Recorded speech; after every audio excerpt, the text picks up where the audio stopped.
Welcome to Nimmin Live, the #1 place on the internet to learn about YouTube, network with other content creators, and have an awesome time doing it. My name is Nick, and today we are answering your YouTube questions. So if you are watching this on the replay and you missed the live stream, I want to let you know that we put timestamps down in the video description so you can quickly jump to any part in the live stream that you would like. And if you're listening to this somewhere, then in that case, if you do want those timestamps, you can access those on my YouTube channel. If you are here with us live, we have a form down in the description where you can go ahead and get your questions into the form so we can get them answered on the stream today. We'll answer any question that you have about YouTube. We will look at your YouTube channel and give you feedback. You know, like we're here to help you out during this live stream. So if you have any questions about anything that you're doing, the only limitation really that we have is looking at YouTube videos, just because of copyright and all that good stuff. But when I say that we are answering your YouTube questions, I mean myself and my brother from the same mother, D.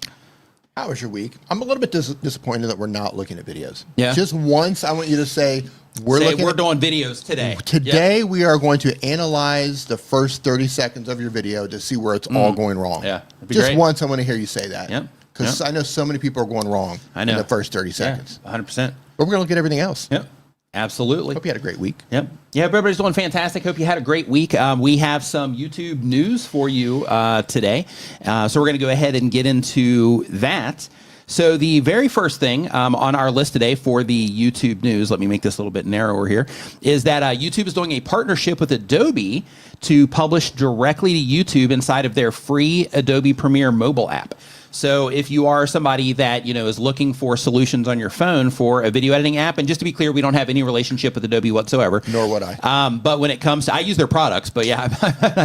But when it comes to this particular feature, it's a free mobile app from Adobe, and they are doing this integration with YouTube to where not only are they going to let you publish directly to the platform, but they're actually going to have templates for you as well that are exclusive to YouTube Shorts. And there's going to be a dedicated YouTube Shorts workspace inside of that Adobe Premiere app. And as a part of the whole thing, you can also create and share your own templates for other people to use. So it's kind of like, you know, kind of CapCut vibes there in terms of like templates and, you know, things like that. Okay. But, a little bit confused pretty here. Cool, though, that it lets people, you know, kind of make cool stuff for trends and things like that other people can use. I love that. Didn't YouTube make their own app for that? Yeah, they have the YouTube Create app. Mm-hmm. Right. So I wonder what's different.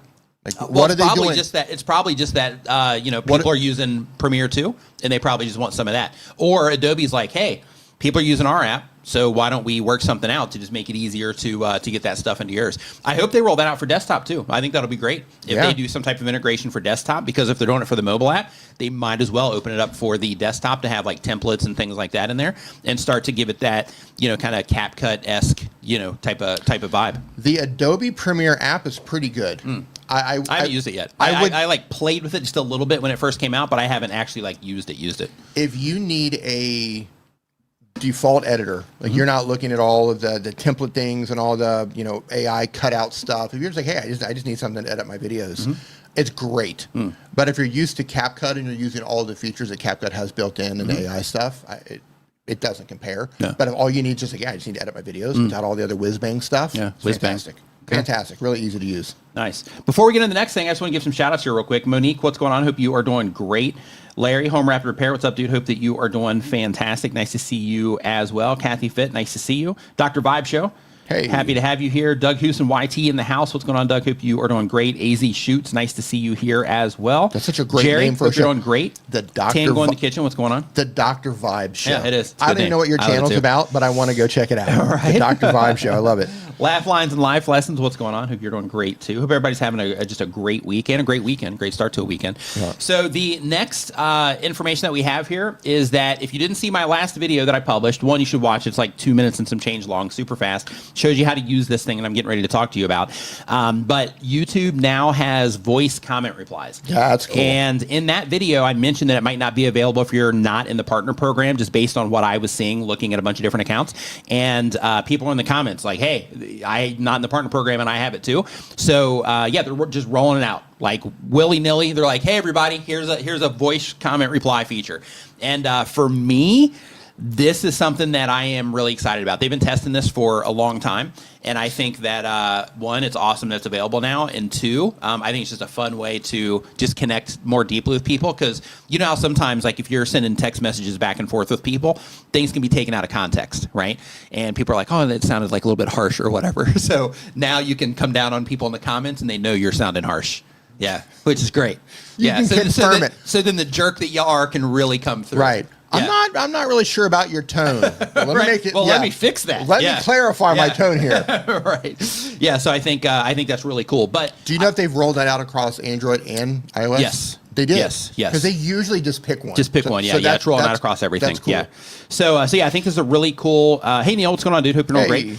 Yeah, like I think that this is going to be just a really interesting thing, and I'm curious to see how it plays out. And like Neil mentions here, there's just a couple of things in terms of like, you know, possible issues with this, and I think it's important that we do talk about these too, because we have the sunshine, butterflies, and rainbow side of things, but it's also good to, you know, kind of think about the cautionary stuff. So the very first is just like Neil mentioned here, he says that he thinks the voice reply is going to get a lot of people in trouble because he can see people like rage replying, right? So people, you know, replying to a hate comment or something like that, and, you know, just really being vulgar with people. There's probably going to be some of that going on. I think also people might do voice replies with music playing in the background.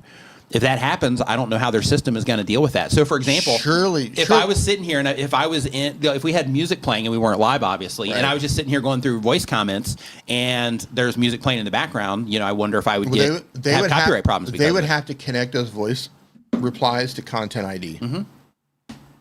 I can't imagine. Can't imagine either, but we don't know. Yeah. Right. It might already be there. We don't know. Yeah. And then in addition to that, I will say this though: just keep in mind that whatever you say, people can use that. Right. So people will be able to record that if they wanted to. That's what I was going to say next. People can do a screen recording, and then you can put it. Listen to what he said. Yep. Listen to what she told me. Can you believe he called me that? Right. Yeah. Yeah. So just proceed with caution. Yeah, because people can, you know, kind of, you know, they can capture that stuff. So since it's mostly mobile or all mobile, you know, like technically you can turn on your screen recorder and you can capture all that stuff. So, you know, so another downside, just while we're on the downside. I'm with Neil. Neil, I'm with you on that one. He doesn't think it's going to last long. Yeah. So on the downside, technically, you could go to somebody's channel that is doing voice replies, and I'm just using this as a use case just for context for YouTube, so my channel doesn't have issues here. Oh, I've got one for you. So basically, they go listen to the voice replies, they have their screen recorder rolling, and then they start collecting a bunch of that creator's voice in order to train AI with it. That's exactly what I was going to say. So there's that too. So I think it's only like bad actors are going to do that type of thing, but it is one of those things that, you know, since we're talking about it, you know, we got to mention that too. So here's the thing: when you're training your AI and on some of the services, they'll have you say certain things. So you could technically trip somebody up and ask questions to get them to say certain things. Yeah. And like, I gotcha. Yeah. And that's like next level getting them right there. That's good. Yeah. Oh yeah. Yeah, like across a handful of videos. Like, let me ask some of this stuff. You are toast. Yeah. I'm thinking, dude, I am thinking so many steps ahead. I'm manipulating time. Yeah. Yeah, right. I'm manipulating time. Yeah. So Doug says you could do that off of their videos. If they have like music and sound effects and things like that, it breaks it. But if you just go through those comments, then in that case, you know, you're just getting that raw audio. And it also kind of personalizes it a little bit too, without it sounding like it's polished and stuff like that if somebody's just doing it from their phone. But yeah, you can do that from videos as well. Build and Fix with Mini, what's going on? Brioni, nice to see you in here. Hope that you're doing great. Eric Waite Whiskey Studies, thanks for the super chat. Says, do you prefer nutmeg or cinnamon in your eggnog? Cinnamon. Yeah. Yeah. So for me, I'm not a big fan of eggnog, but one thing that I did love around the holidays was boiled custard. Love boiled custard. I'm not a fan of nutmeg. I thought everybody's like, oh, you have to put nutmeg in your coffee. And I was like, okay, that sounds good. Like, yeah, put some nutmeg, put some cinnamon, went and bought some nutmeg, put it in my coffee. It was terrible. Absolutely terrible. Well, the whole thing was like, put cinnamon, put nutmeg, and cacao powder. Cacao powder, 10 out of 10. Cinnamon 10 out of 10. Yeah. Nutmeg, not so much. All right. Thanks for the tip. Yeah. There you go. So let's hear back to the news here. So we've got breaking news: YouTube scammer emptied my bank account by using voice replies. Right? Yeah, just getting people to say numbers and stuff. Yeah, it's crazy. So The next thing that we have when it comes to the news is if you have, and I know this isn't going to apply to most people, but just in case there's anybody that's watching or listening to this, I am going to share this too. So you probably already know about this, but I'm just going to remind you just in case. So in Australia, where they have created laws that are limiting the social media accessibility for young people under 16, they have started rolling that out. So since they are rolling that out, if you do notice like a drop in your, viewership, if that is your audience, if you make, like gaming content maybe, or you make other content that might be, for younger people, just be aware that if you do see that drop, you might want to go look in your demographics and go see, how much viewership that you do have coming from Australia. And then you'll be able to see if that, had any impact on you or not. For those of you who don't know, the country of Australia is banning social media for anyone under the age of 16. Yep. What do you think about that? Yep. Well, sound off here in the chat. What do you think about that? I'm mixed on that. On one hand, I'm like, leave the kids alone. On the other hand, I'm like, well, maybe they should go outside and play again. Yeah. Yeah, I'm 50-50 on it. Yeah, I'm torn on it. Yeah. Yeah, I'm 50-50 too, because I think that having access to that information is helpful. Yeah. But I do think that when it comes to vertical content, it's really easy to get down toxic rabbit holes. Yeah. And next thing you know, you're coming out a red pillar. Yeah. Right. And you're like 16 years old and your life is ruined. So, yeah. So I think that, I think like those types of things are bad. Yeah. But in terms of them being able to access information, I think it would be better. I mean, I know that the platforms do have like, kids, ratings and all that stuff. But I think that, just kind of limiting, like maybe the formats of content or something like that and working with the platforms to do that would be a better solution. I'm surprised because they have YouTube Kids. Right. So I'm surprised they didn't work something out where it's like, well, maybe let's change kids to be up to 16, right? And just kind of, I mean, it's entertainment, right? Like and education too. Like for example, if you're a young person and you're smart and you're trying to explore all these different ideas and things like that, and you're hopping in, you're like looking for everything. Yeah. I think limiting their access to that kind of stuff, I think that is a step in the wrong direction. But on the other side, I mean, there's so much crazy stuff on the internet. I really don't know, which. What the right thing is there. That's why I'm not a lawmaker. That's why I just make YouTube videos. Yeah, I see both sides of this argument. Yeah. But I don't know what kind of a problem they're having in Australia with that. I don't know who kids are being influenced by or what issues they could be. Something must have happened at scale. They're out there assaulting kangaroos. Maybe. Yeah. Nobody ever thinks hey, Doug, like, let us know what's going on over there. Like, why is all this happening? Nobody ever thinks of the ruse. Yeah, right? Yeah. But no, I'm going to assume that something happened at scale for them to do something like this. Yeah, possibly. I'm not sure. Under 16, no social media. Yeah. Like, what caused that? Hey, David Matney says, you guys should work for the FBI, or is this YouTube education thing just a front? Yeah, for like, talking about how people can like, take voices and all of that stuff. Listen, just, a little thing, like anytime a new feature rolls out, you just have to think about what are the angles? Yep. What are the angles and how can I take advantage of you by using those angles. tools? Yep.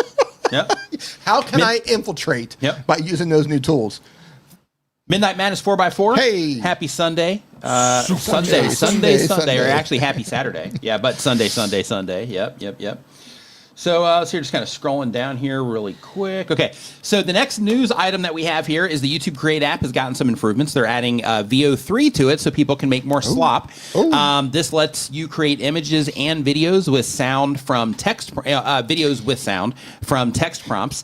And this is currently available on Android only for this particular feature at this moment in time. So with this, if you are using the YouTube Create app, then you are going to be able to generate, images and videos using Google's VO3 so that you can, flood the platform, with that stuff. With more slop. Yep. Yeah, I want to say this for a second. So I want to highlight this, going back to the kids in Australia and the kangaroos.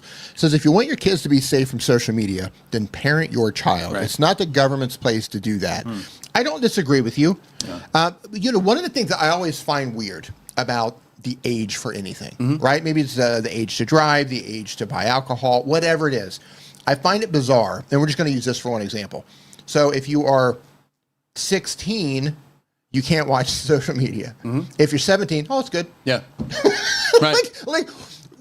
Okay, from a 16-year-old to a 17-year-old, there's no maturity Monday, you can't. Right. Tuesday you can. Right. Yeah. Right. Tuesday at 8 a.m. you can start watching YouTube now. Yeah. Just there's no change in maturity level. Right. Between 16 and 17. Right. If they're like, well, you can't do this until you're 21. Okay, there's a little bit of a lot happens between 16 and 21. Not for guys, not a ton, but a little bit happens. But 16 to 17, like, really? I just think that's kind of weird. Yeah. That's the world that we've created for ourselves. It is. It is. Yep. So the next thing is that there have been some changes to YouTube shopping.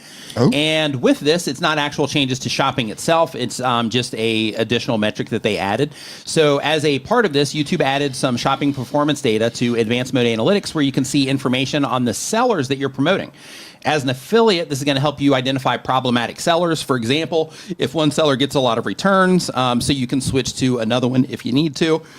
And to go find this, all you have to do is go into your advanced mode and choose seller from the drop down in the breakdown section that you see over on the left-hand side. For example, when they rolled this out, I went into my account and I looked, and I found out that I've sent almost $500 in sales to Walmart, and I've received 0 commissions from Walmart. So what that means to me is, okay, well, I'm sending them sales and I'm not making any money for doing it, so I'm not going to promote Walmart anymore, right?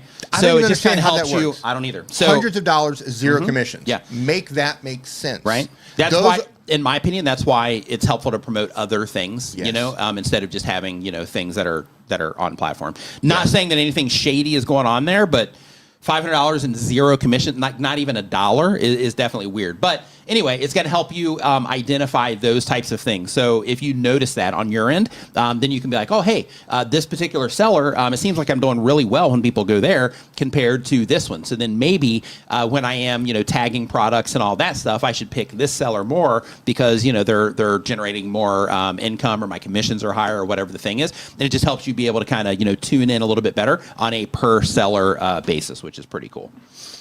Yeah, that just seems, again, I'm not saying something shady, but it seems shady. Yeah, it does. What's the aliens guy?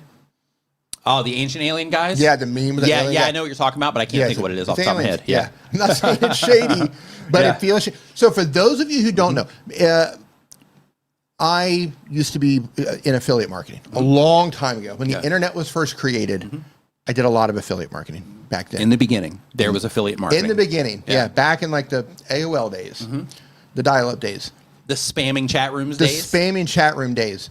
And when some of those affiliate systems were built back then, people would build these systems and you could sign up to promote their products.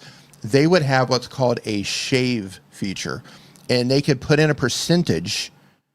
So it could say 25%. And by the way, I'm not saying that they're doing this. I'm just saying when I see stuff like that, it just makes it just makes you think of that. It just makes me think of that. So what that means is if I send you, let's just say, 100 sales, they're going to shave and not pay me for 25% of them. Or whatever they said, 50%, 5%, whatever. So those sort of things are out there. But anytime you talk about, I've sent hundreds of dollars with no commission, my brain instantly goes to what's going on at Walmart. Yeah. I think about that with general conversions too, like just sending to anything. Oh yeah. I'm just like, like I've sent a lot of stuff there, and you tell me that one sale hasn't came through. Right. It makes the whole thing feel shady. Yeah, I agree. I agree. Those systems exist. That was my whole point. Yeah. Those systems exist. I know YouTube would never be involved in something like that, but I don't know what Walmart's got going on. Right. Right. I know good old Sam Walmart. I don't know anything about what Walmart. He's up to. Yeah. But those systems exist. Yeah. So Build and Fix with Mooney, thanks for super chat. Says, have you noticed the names in the chat are not our channel name anymore? And did they change it to the @name? And why did they change it? Asking for a friend. I don't know for sure why they changed it, but I'm going to guess just because it's redundant in terms of the channel name plus the handle. And when you have the handle, like in your case, Build with Mooney.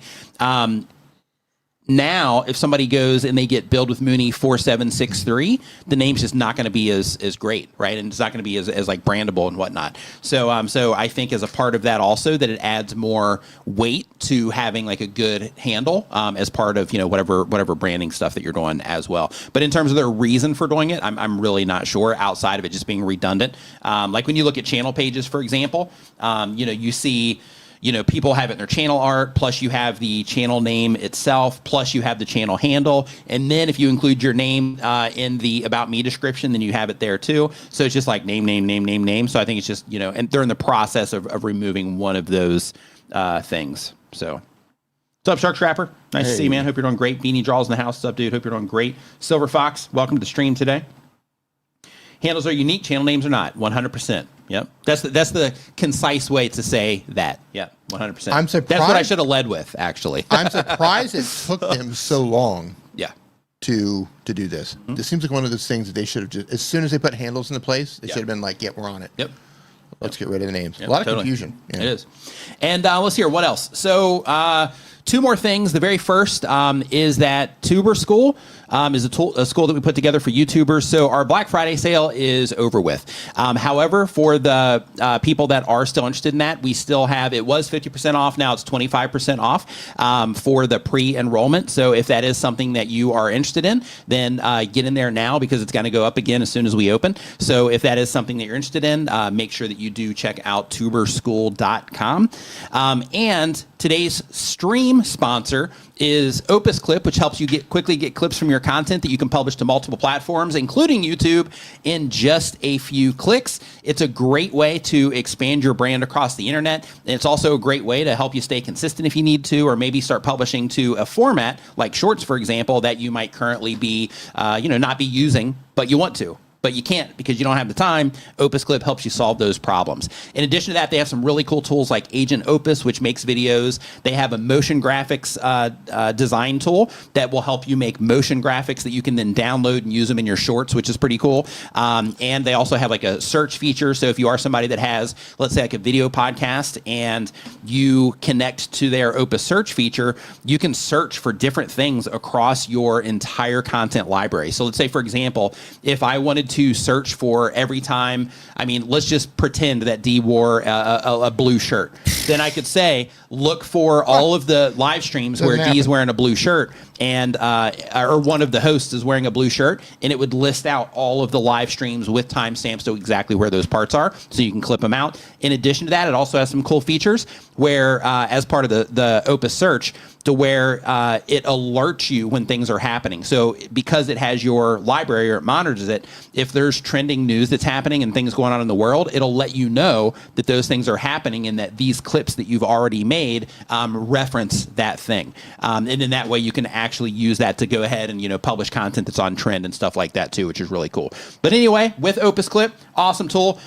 You can find out more information about that by going to opusclip.com, or if you want to hook me up with an affiliate commission, you can go to tryopusnow.com, and that'll redirect you, right to Opus Clip as well. I think I own a baby blue shirt. Do you? One baby blue T-shirt. I have a handful of them.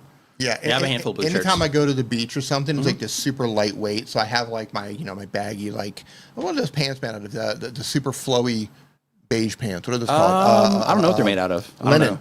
Okay. So, so I have my beach attire, my linen pants, and my blue V-neck T-shirt that I wear down on the beach with some flip-flops. Yeah. But otherwise, you open my closet and it's just like black shirts. Black. Yeah, it's just like black shirts and like shorts and like, yeah. Yeah, I've got a few. I've got a handful of the blue shirts that I get when I go to the States. I always pick up some of those too, but I hardly wear them.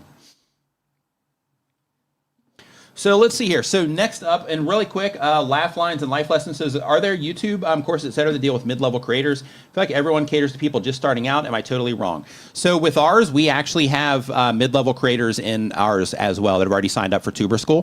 So like what we are not trying to get into Tuber School right now is we are not trying to get people in there that are trying to figure out like, okay, how do I get my first 100 subscribers? Like right now, that's not who Tuber School is for. We're going to build that stuff in later. But right now we're looking for people that have a little bit of experience that's going to be able to take the information that we can share and actually apply it to what it is that they're doing. So if you meet that criteria and you're like, hey, I'm publishing content and I'm just trying to figure out how to, fine tune things and level up everything that I'm doing, then it would be a good fit for you. So on all of those after all that stuff is said, I do want to remind you, if you are hanging out in the stream right now, there is a form where you can get your question answered for free here on the show.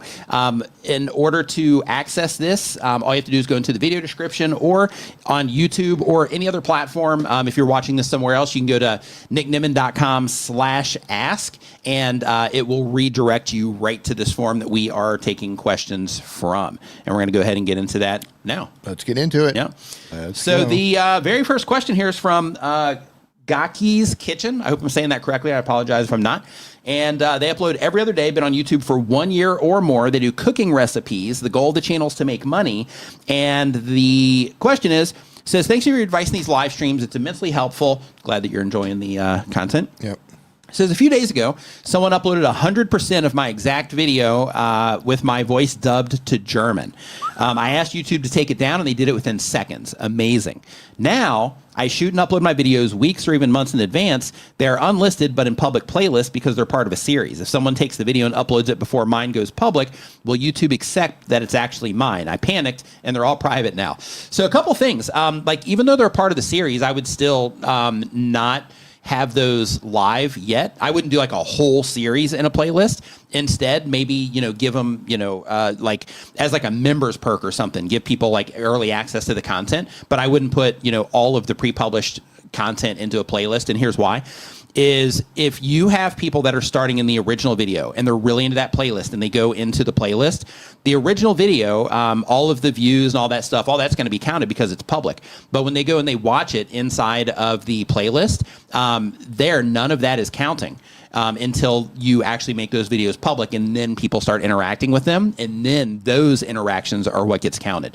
So because of that, I actually wouldn't take that approach of putting all of those videos and making them available in the playlist. So instead, what I would do is I would keep them as private or keep them as unlisted, but remove the checkbox for the playlist that you're adding them to, and then before you make it public, then go back in and add it to that playlist and then send it up that way. So it's a little bit kind of clunky on the workflow, but it ensures that when you publish that next video, that the people that watch the other video in the series, or that first video, or the all the videos in the series, that when it gets presented to them on their homepage, they're going to be likely to respond to it if they're really getting into the content. So that would be the approach that I would take for that. KJ Lumber, 10,000. They hit it. Nice. Congratulations. Go. Do we have? Man, I didn't bring my iPad. We don't have the clapping song in there, do we? No, we don't. Ah, man, too bad. Yeah, I normally bring my iPad with me, but I forgot it the last two times where I can trigger those things. But hey, congratulations to you, KJ Lumber, on 10,000 subscribers. Love seeing that. Love it, love it, love it, love it, love it. So let's see here. So next up, we've got. Yeah, and David Matney says the basics never get old. Yeah, 100%. Like even with that, sometimes like refreshing and, things like that are definitely, important as well. Because, when it comes to, the basics, sometimes, like I have a friend of mine, I've been trying to, like he'll hit me up and he'll be like, hey, why do you think this isn't working? And then I'll point some stuff out and he'll be like, oh, well, I don't really like see that or whatever. And I'm like, well, what you're doing isn't working and blah, blah. And we just kind of go back and forth on, his stuff. And he has one established channel and he's starting a new channel.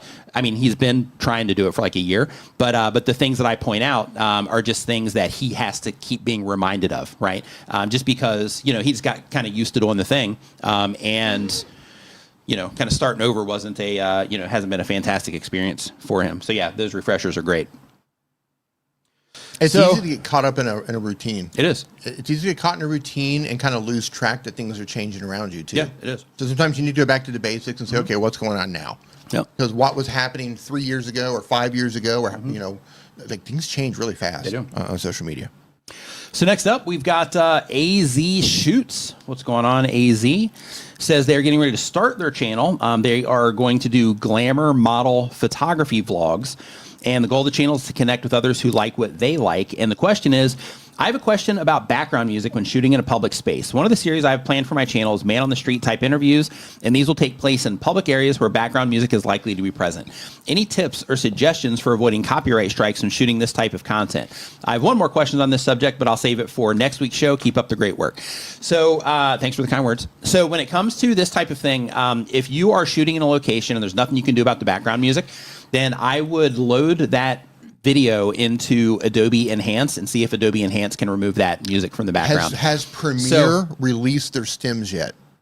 I don't think so, but maybe, but I don't know. Like I'm not sure yet. Okay, can I take this for a second? Yeah, of course. Okay, so Adobe Premiere, I don't know if they've introduced it yet, but they're introducing a tool that will strip out the parts in your audio. That means that it will isolate your voice and strip out the background sound. Mm-hmm. Ideally, it will strip out your voice, the background music, and the background ambient sound. Yeah. Ideally. If you don't have that yet in Adobe Premiere, I'm not sure if they have it or if it's coming out. There are stem splitters out there. They use it in the music industry a lot. So you can put an entire song into it and it'll strip out the vocals, the drums, the keyboards, the guitars, and the bass. You could try using something like that to get rid of the background music. It's gonna give you several audio files. So you're gonna have the background, whatever cars going by, ambient noise.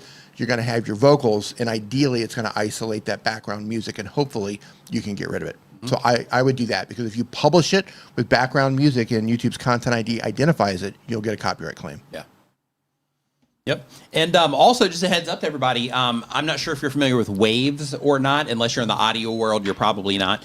But there's also another software company called Waves, and they are mainly made for like music production and things like that. But they make some plugins that a lot of content creators will use to process their voice. I actually mentioned them, I think, in my Black Friday stream.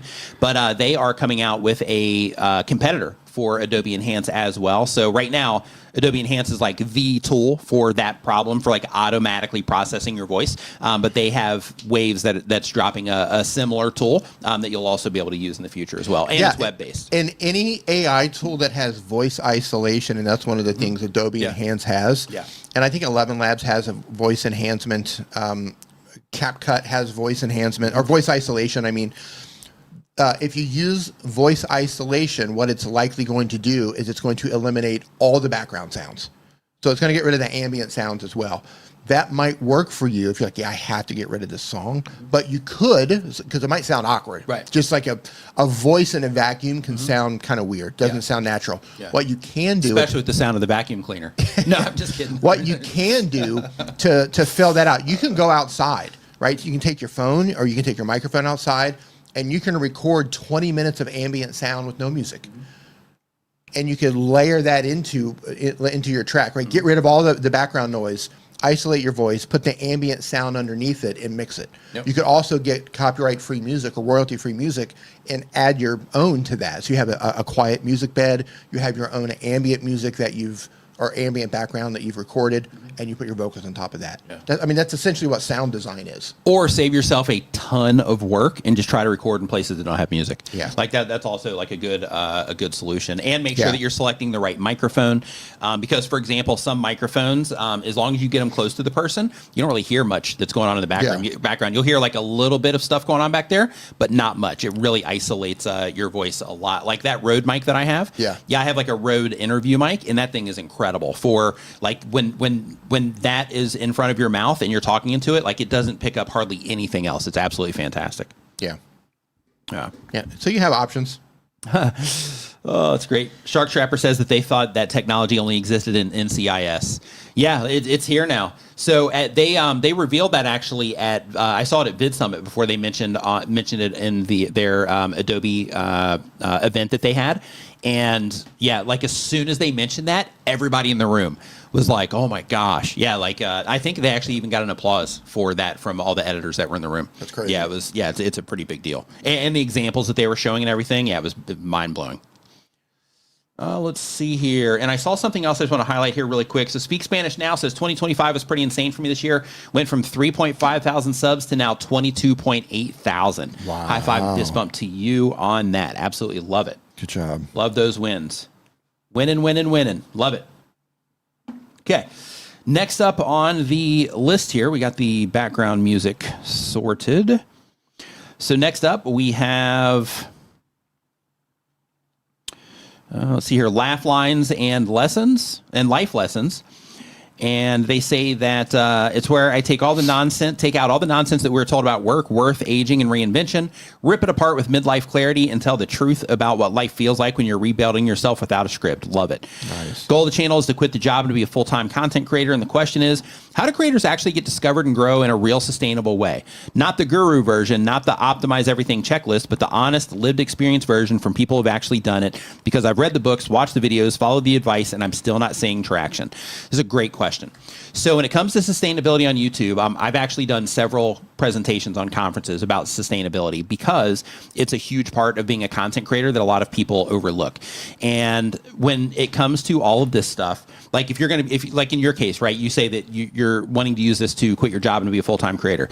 So as soon as you switch into that full-time creator mode, like everything changes, because the decisions that you're making aren't just about, okay, this is a video that I would love to publish. It is, okay, this video that I'm publishing, this has to resonate with my viewers. And if it doesn't, then I'm going to take a, financial, hit because of it. So, if you want to keep money coming in and things like that, then the very first thing is that you do have to learn how to make content for an audience. The second thing is you have to be able to generate income in a sustainable way. A lot of people live and die by their ad revenue on YouTube, and that's like the worst approach that you can take. Even the most successful YouTube channels on the planet, they monetize off of YouTube. Even though they make tons of money on YouTube, they monetize off YouTube because they know that, YouTube by itself, there's just ups and downs, right? In terms of, algorithmic stuff that happens and things like that. So they find other ways to monetize. Common ways are affiliate marketing, making products, crowdfunding, those sorts of things. But when it comes to that, if you want sustainability, you have to make sure that you are, thinking about those types of things.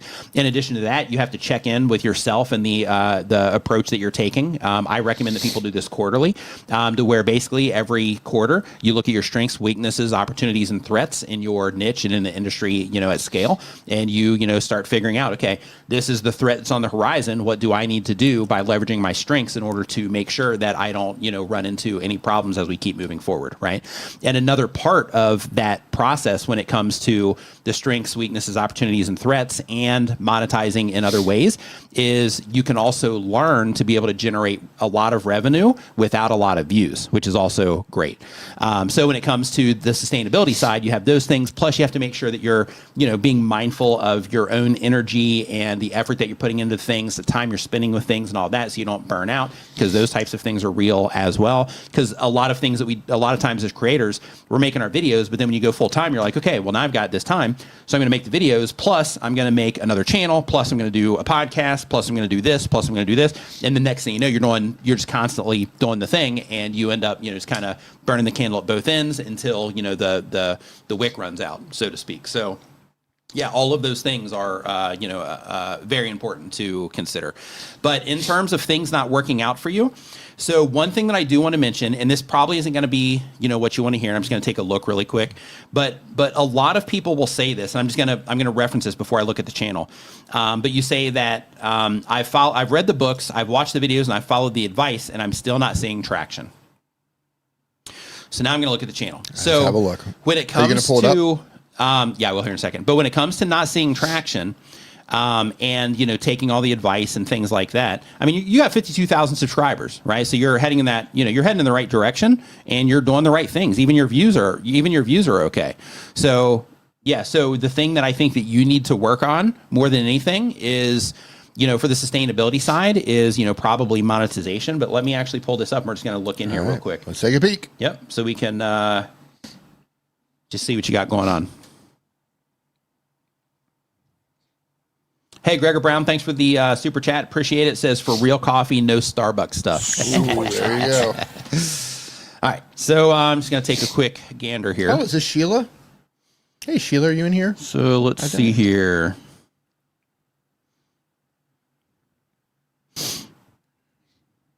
What are we doing here? You're always a reliable one. We lost everything. If you're tired, okay, yeah, you're publishing consistently. You're doing all the stuff. Yeah, okay, yeah. so this is good. So a few things on your side specifically is that when it comes to your videos, because of how you're framing these, like you're going to make some that people, are going to respond to at higher levels than others. That's just how it is. So like here, the lie that makes you date idiots. So when it comes to, when it comes to the decisions that you make around your content, things like this are what you have to look out for. Like this might end up doing well, like long term, but when it comes to the videos that you're publishing, the thing that I'm looking for right now, just so you kind of know what's going on in my head, is I'm like, okay, this video here on the, oops. Oh, I'm using the wrong thing, so you can't see it. It's okay. So this video right here, the real topic of this is dating, right? So the people that you're reaching right here with this particular video are people that are interested in dating, okay? And then the next video that you publish, which is 55 and broke, the conversation nobody wants to have, these are not for the same type of viewer, okay? Here you have some endings break you, then clarify everything, and then the lie that wastes your life, unpopular opinion, you're allowed to hate the holidays.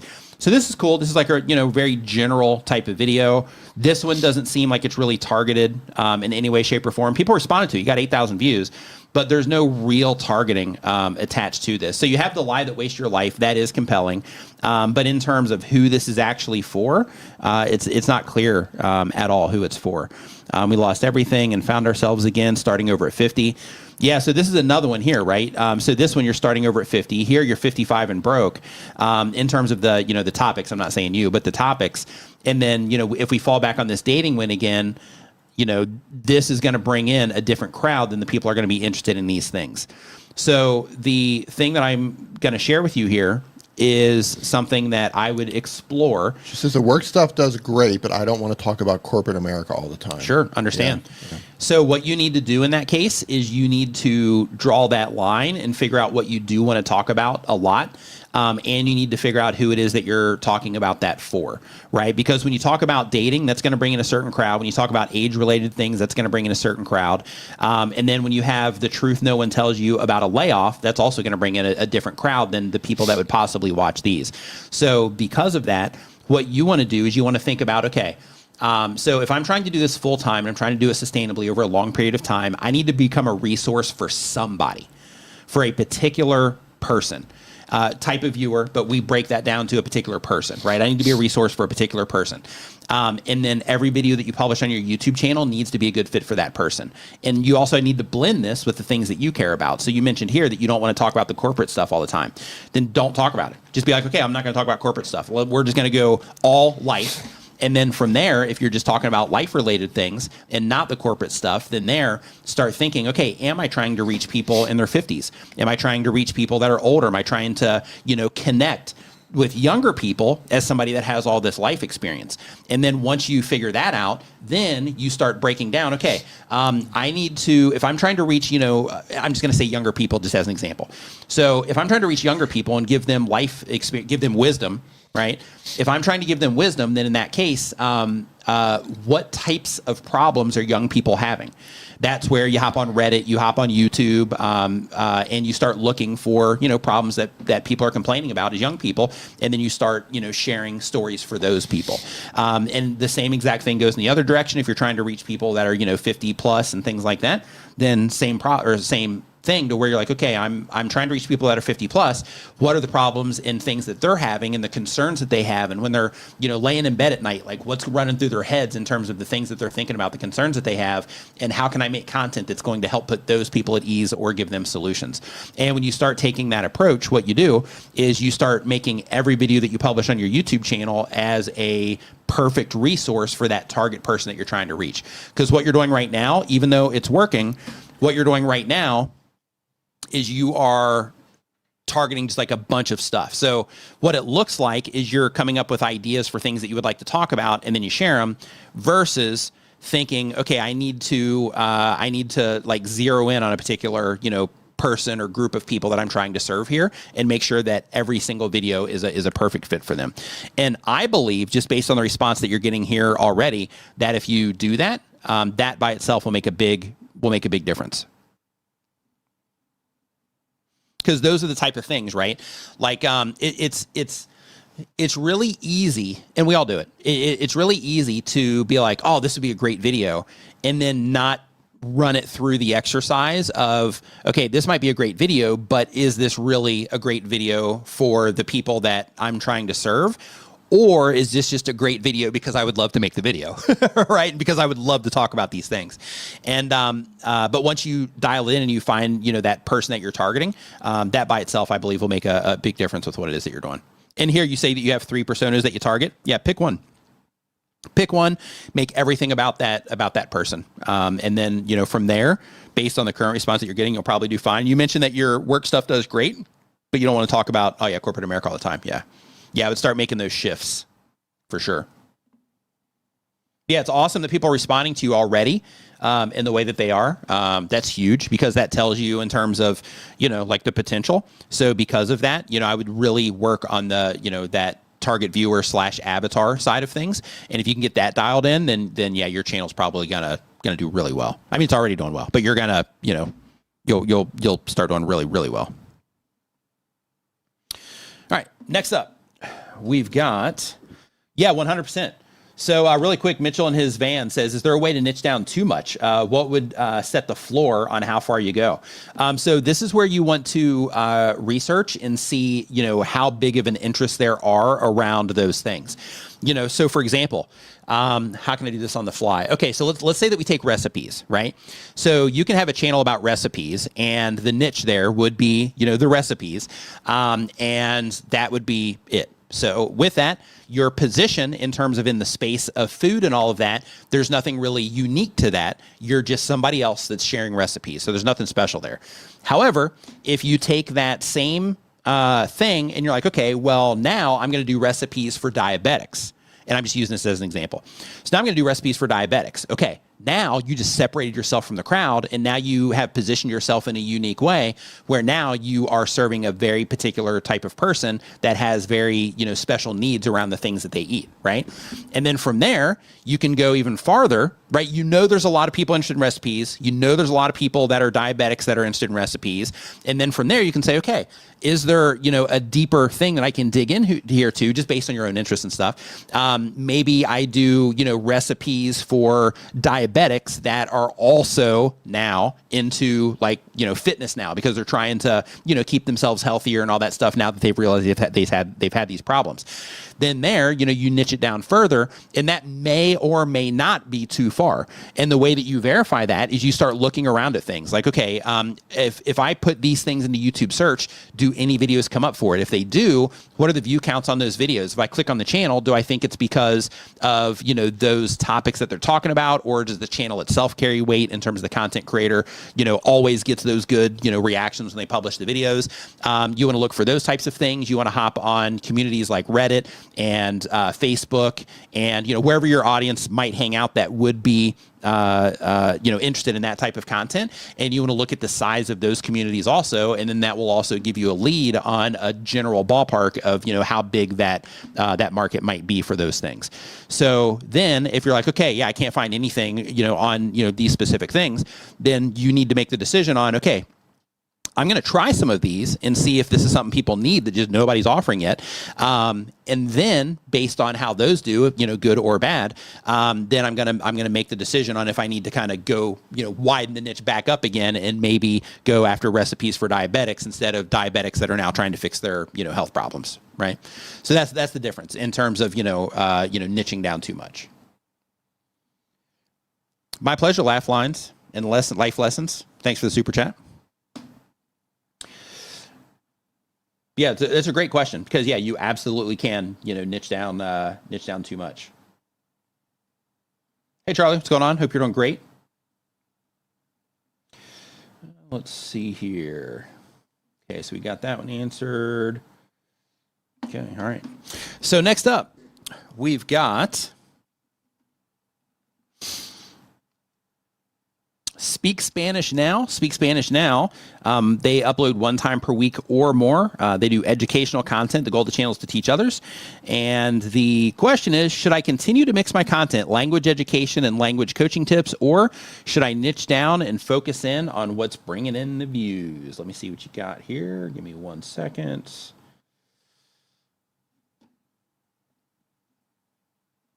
Let me open up your channel here. Let me close this. Let me go back up here and open this and drop it into my browser. And here we go.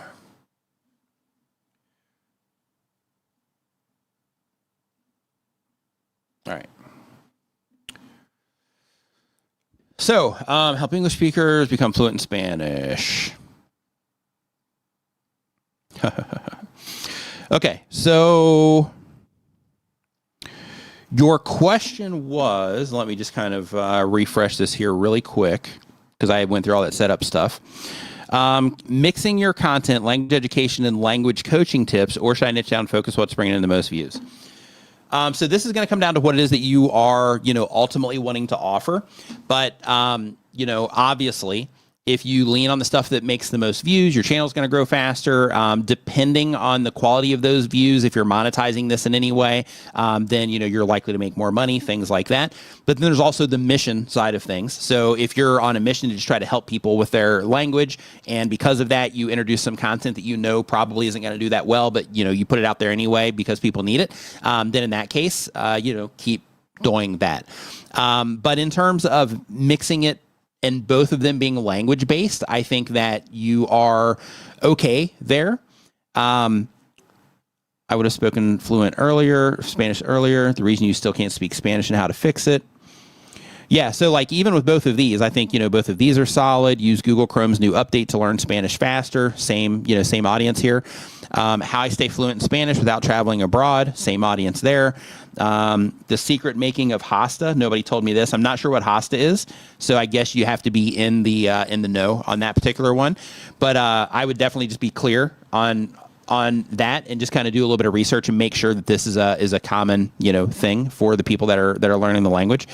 Bad Bunny said you've got 4 months to learn Spanish. Start here. Yeah, I mean, this one still also applies because this, you're still targeting the same people. This one's a little bit out there because this one isn't as much about teaching people Spanish as it is saying that he says that you need to learn Spanish. So the difference with this particular one is that when you are doing something like this, you're trying to bring something to somebody's attention that may or may not be interested in it, and they might not be a good fit for the rest of your content because they might just be interested in what Bad Bunny said versus caring about learning Spanish, right? And I know that you have the, he said, to do it, and you can start here. But for this, just based on how it's framed, I would just be careful about this type of thing because I think this is a little bit outside of what it is that you normally offer.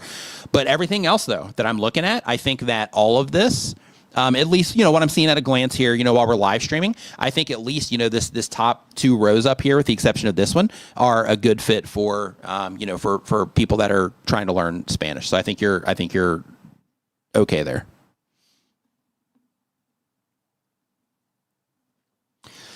All right. Let's see here. Linda Lacey. Welcome to the Niminati. When you get the chance, go to niminvip.com. It's going to redirect you to our members only Facebook group if that's something that you're interested in. We also have a Discord as well. If you are, wanting questions answered, stuff like that, we answer them in Facebook too.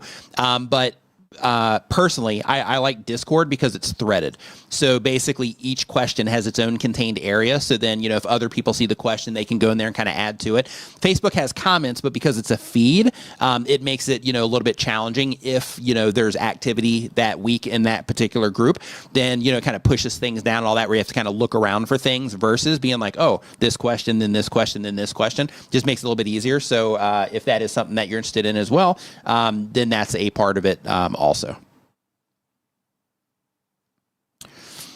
Let's see here. Brioni, thank you for the super chat, Brioni. Appreciate it. Says, Hey, Nick and Dee, my next album is going to be down-tempo, electro rock chilled. Best to keep it all in one channel. We'll still create up-tempo after this, but prefer to keep it in one place. Yeah, if you want to keep it in one place, just for the sake of not having to start a new channel around it and things like that, you can put it on your main channel. The only problem with that is that for the people that are already listening to your stuff, if it's down-tempo, they might still like it, if there is, because there is a little bit of, like if you like, music, you might like that too. But in terms of uploading content like that regularly, I would try to avoid that if you can. And the reason for that is, somebody like me, I listen to like tons of music on YouTube. And for me, when I find an account that I like, I go there and I count on that account for that type of music. And I go there, I'll literally go and seek it out so that I can hear that type of music. And if I go there and then I start getting, this other stuff, then in that case, I'll probably, go and find another source for that type of music. So if you are going to do that, then, it's fine, I think, for the, for one video, just to see how your viewers respond to it. But if, if either the response isn't great, or even if it is, making the call on like, okay, do I want my channel to become a mix of things where people can't just sit back and, listen to everything? Or do I want to make it to where people are going to have to put in that extra energy to go and find different, playlists and, things like that in order to find what it is that they're looking for, which complicates things and makes it harder for people to enjoy, the stuff that you make. Yeah, it is a tough call. Definitely a tough call. But you can look at it as an experiment, though, because it's one song. That's why I'm saying, like, when you publish that song, just, monitoring, seeing how people, respond well to it. They might love it. It might do great. But just, paying attention to that response and seeing, and then making the call from there. Because if they love it, then in that case, it's like, okay, well, they really like this music from me. So because of that, now should I put it, should I start a new channel just for a down-tempo channel, and then I publish to that one regularly, while, I also do, the other content on the other channel. It's an album, not one one it's a song. whole album. Oh, okay. Yeah, that complicates things. Well, it depends. Like if somebody's into that, like a down-tempo music, they might listen to the whole album. Right. The problem is her channel, though, because she has an established channel with a bunch of other, with a bunch of other stuff on it. Yeah. Roll the dice. Mm-hmm. There will be 3 singles. Yeah, that's tough. Hey, Kev Goes. What's going on? Yeah, that's definitely a tough call. Yeah, but, when you do publish it, though, definitely make sure that you do it in a playlist if you're going to put it on the, main channel. Just put it in a playlist, and then that way, you can share that playlist in your community feed and stuff. And then on your channel page, you can also have that broken down, into, that playlist. But I'm not sure in terms of your channel. I'm actually going to go look just to see how you have things structured. Yeah, other problems that you're going to run into here, Brioni, just things, and I'm just sharing this with you just so you can think about them, is... like if I go to your channel and I listen to that album, which I probably will when I see it pop up, but when I go to your channel and I listen to that album, YouTube's going to detect that I'm into your stuff. And once they detect that I'm into your stuff, then the next step is YouTube's system is going to say, okay, hey, they like this channel. They're loving the content from this channel. They just listened to 5 songs or 3 songs. So therefore, what else on this channel do we think would be a good fit? And they're going to start testing other content against them. And then if they click on that content, expecting some of your other stuff, then you're going to start creating that disconnect with those people that just came in and enjoyed that whole fresh group that just enjoyed that music from you. You're going to cause that, disconnect for, some of those people as well. So yeah, definitely as a, as an experiment, I think you're fine. But I definitely wouldn't get in the habit of mixing things up like that. Okay. Hey, Sue. Good to see you. What's up, Sue? What's up, Muhammad? Hope you are doing great. Next question. Yep. So next up on the list here, we have, we did speak Spanish now. So we have Travel with Nicolas. Travel with Nicolas. They upload 1 time per week or more. They've been on YouTube for less than 6 months. They have a travel channel. The goal of the channel is to be a full-time creator. And the question is, I'd like help with titles and thumbnails, please, and see if I improved at all. So let's see what you got going on. I'm not sure. We'll see if it stands out when we open it. Okay, Travel with Nicolas. So let's see what you got going on here. Okay, so this actually does look a little familiar. Does it? Mm-hmm. maybe you looked at this when you were doing the solo interview or a solo stream. Possibly, maybe? I'm not sure. I don't remember seeing this channel. Small things about Norway that still feel real strange, or that still feel strange. Yeah, because here they had some other content too, and I don't know if it's still here. You had Norway versus the USA. Remember they were doing like comparisons between the two in some things? Oh, yeah. Okay. Yeah, so a couple things to think about is you have small things about Norway that still feel strange. So I like that you're adding like the emotion to your thumbnails, but I would definitely, get, I see that you have like the American flag over here, which is cool to connect with those people, but I would also get like a Norway, thing in here, like you have right up here, a Norwegian flag. Yep. So that you can connect there. Like one thing I just want to bring to your attention here that you may or may not be doing intentionally is that, if you look at your thumbnails, the focus of these thumbnails, it's all you. Like you're not focusing that much. Like everything else is like an afterthought compared to you.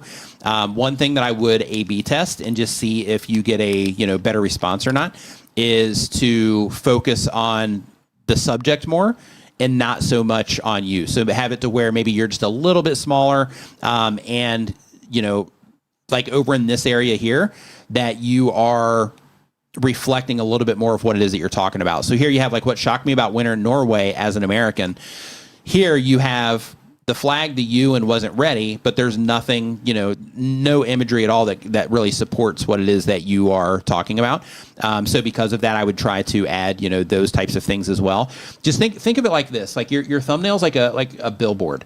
Just like if you're driving down the highway and you see a billboard.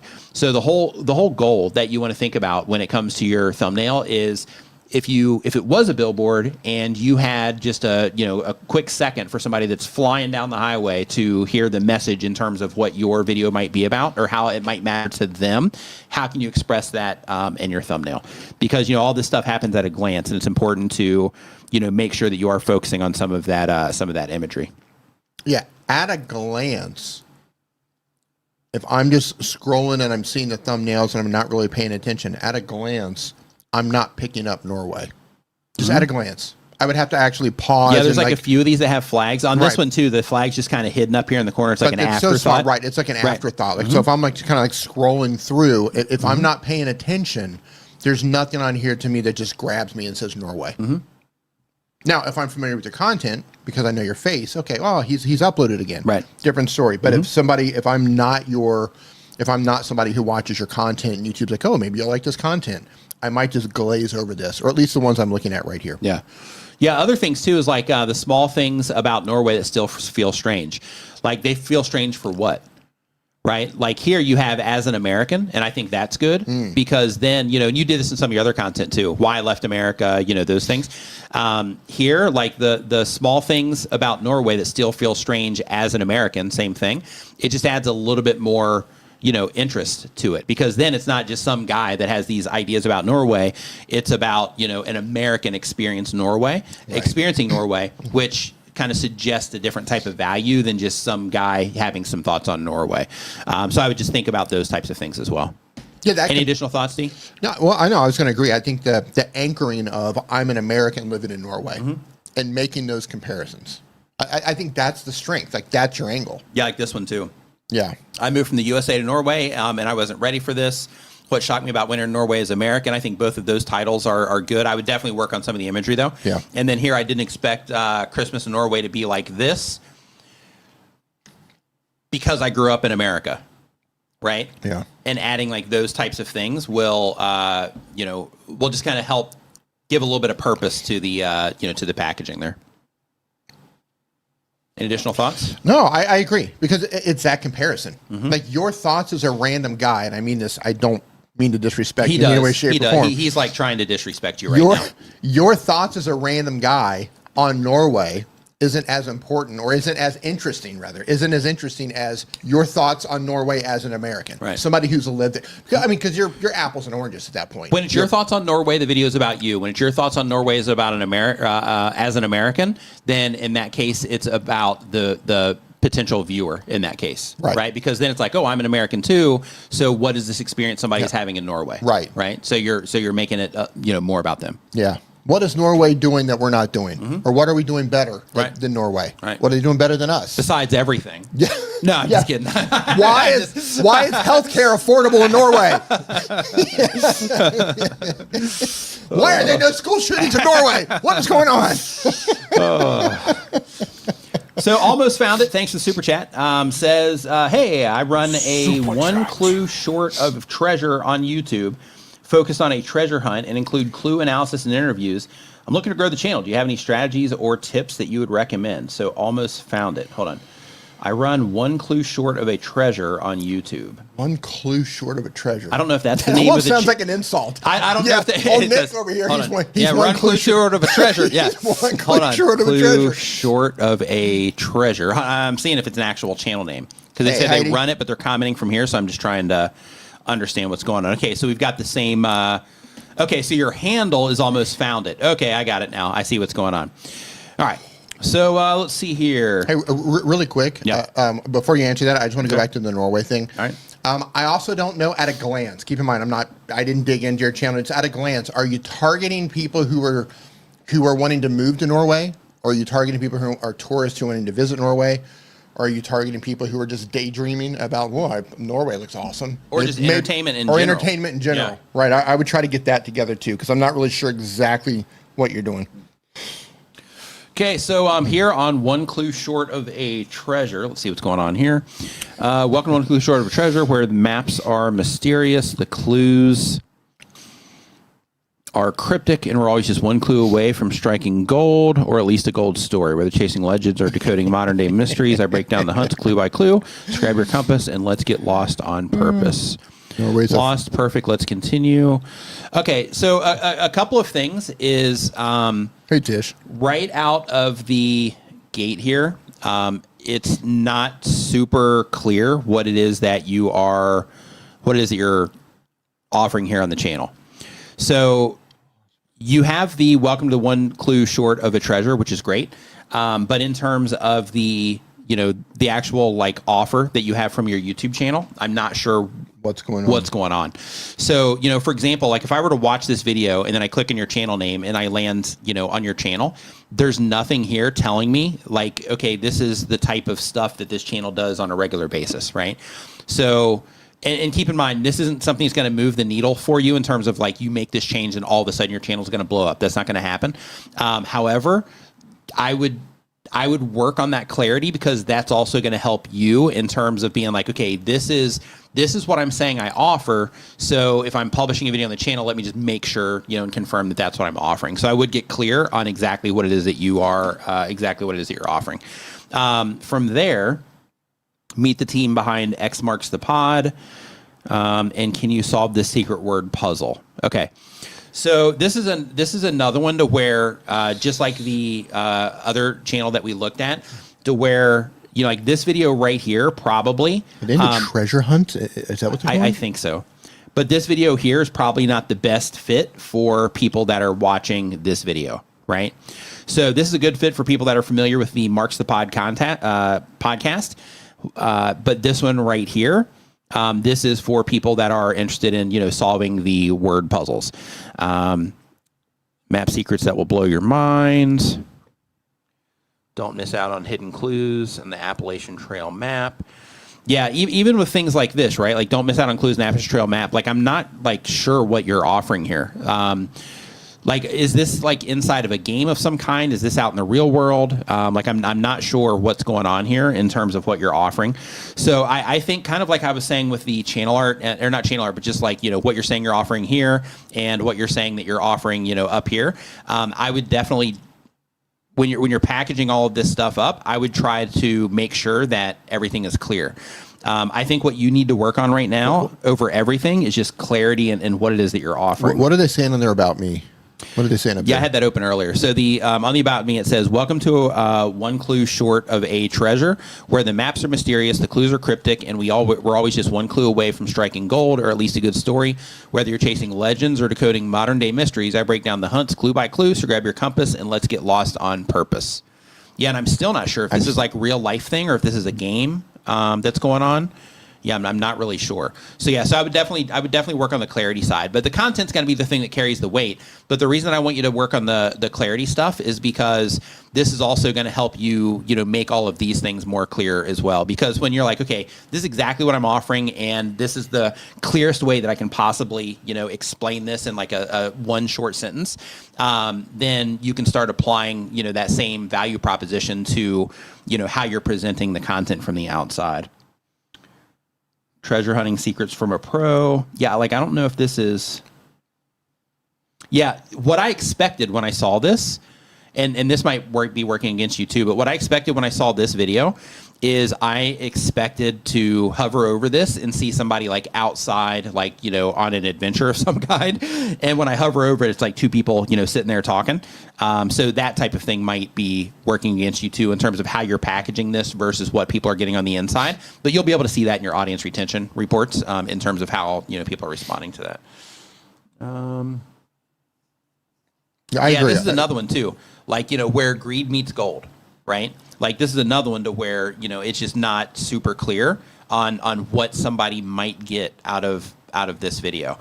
And then another thing too is when it comes to like the chapter 12, I wouldn't be doing that sort of thing either, just because it doesn't add any like real value to, to what's going on here. And it suggests that you could possibly need to watch 12 other videos in order to catch up with this one. So 11. I'd be real careful with doing that kind of stuff too. 11 other videos. 11 other videos. Thanks, D. Yeah, same here. Force fin, viewer interview plus new clues. Yeah, a lot of these, like I think it's just not super clear from the outside on what it is that you're offering here. Channel announcements. No. You don't really need to do those. Yeah, clarity. Yep. That's going to be the word for this is I would definitely work on clarity. I think that's going to be your best move in terms of, like, how can I make all this more clear from the outside? What you want to do when it comes to this, because I don't want to just tell you that and then just leave you hanging. So what you want to do when it comes to this is you want to think about it through the lens of, okay, so I'm publishing this treasure hunt content, whatever version of the treasure hunt content it is, if it's discussions about it, whatever.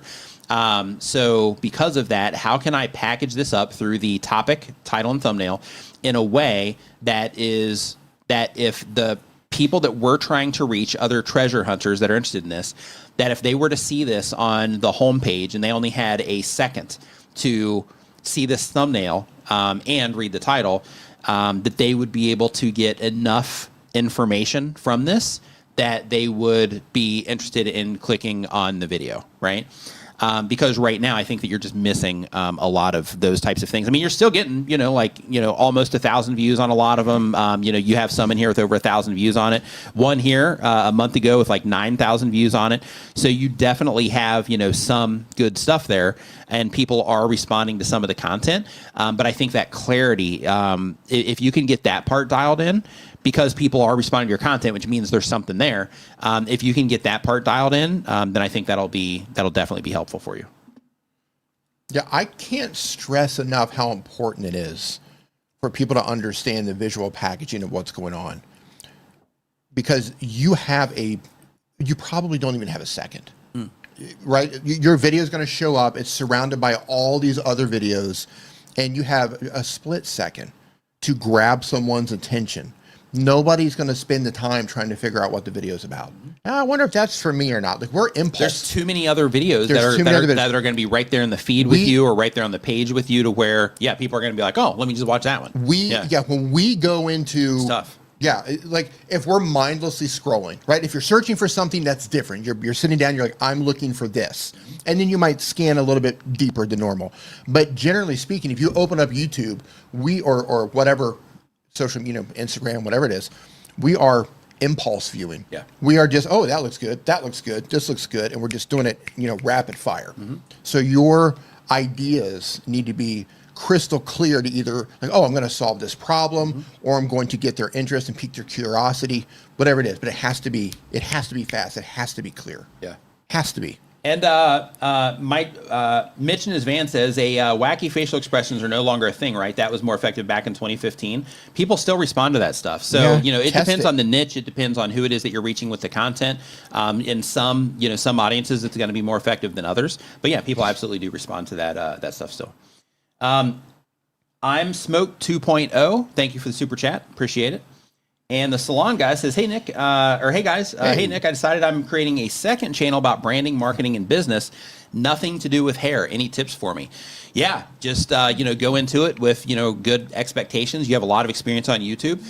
So I would go into it, with just open expectations. Take all of the things that you've learned over the years in terms of the importance of targeting a specific person that's interested in specific things and building out a resource for them, and think long term on it, because like right now you have a little bit of built-in audience with what it is that you're already doing and things like that. But when you start fresh, you're not going to have that. You have to build it all up from scratch. So because of that, just make sure that you are being very intentional with the videos that you publish. For the first videos that you publish, I would publish 3 videos.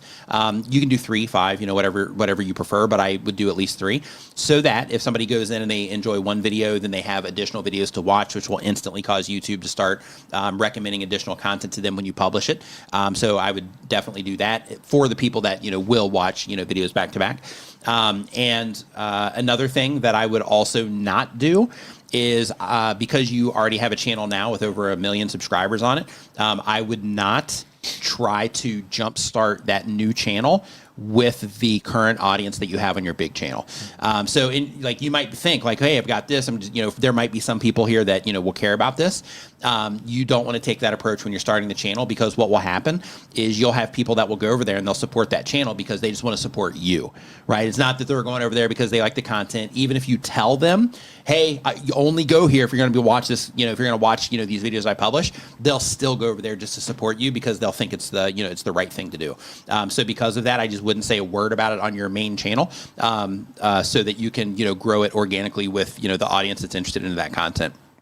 When you first start publishing, if you do have trouble getting like a recommendation response, then in that case, I would definitely hop into YouTube search and start looking for, all the problems that people are having around branding and marketing. Look at all the competitors, all the other people that are making similar videos, and make, some search targeted videos as well, so that when people are looking for that, you can show up in YouTube search and Google, as long as people respond well to the videos, and then you are nailing that target audience through that search traffic, so that it just kind of helps fine tune things when it comes to when YouTube recommends your next video to them. If they respond to it, then that starts telling YouTube like, hey, this is exactly who it is that they're trying to reach with this, and those people are responding. So then it just kind of helps when it comes to recommending your content, ensuring that your content gets recommended to the right people.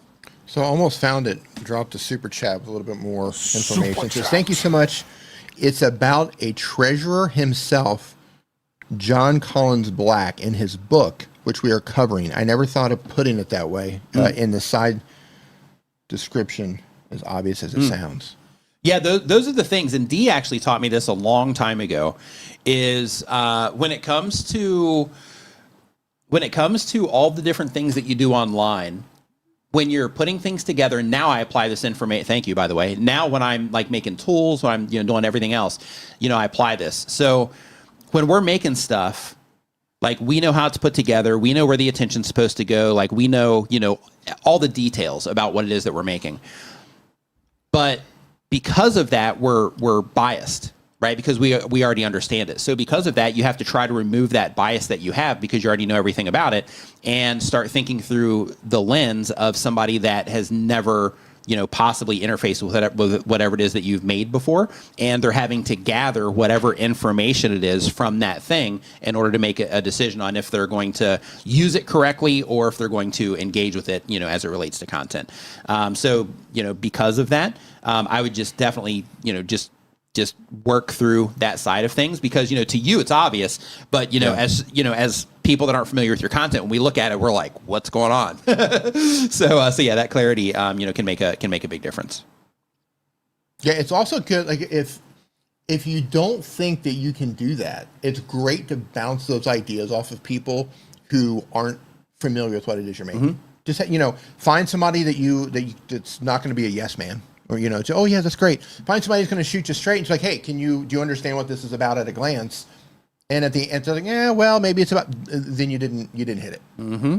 Right. Yep. You want them to go, oh, that's John Collins's book. You're talking about John Collins Black's book. That's what you're talking about. It's very clear right there. Yep. Right? Costume CEO in the house. Yep. What's going on? Says you're almost at 1 million subs. I remember when you're at 30K. Yep. Yeah. Hope you're doing awesome. Nice to see you in here. Thanks for swinging by. Always nice to see you. Eric says, but you might not be targeting flyby viewers, but rather people who are right. That's what I said about searching, right? If you're looking for something, if you're looking for long form content, you're going to take a little bit more time to look. But people who are just mindlessly scrolling, just open, I just want to be entertained, or just, I don't know what I'm looking for, and just open up YouTube. Your impulse clicking at that point. Yep. Hey, Tish, what's going on? Hope you are doing great. Hey, Tish snuck in here. Oh, geez, that's right. Divide and Conquer.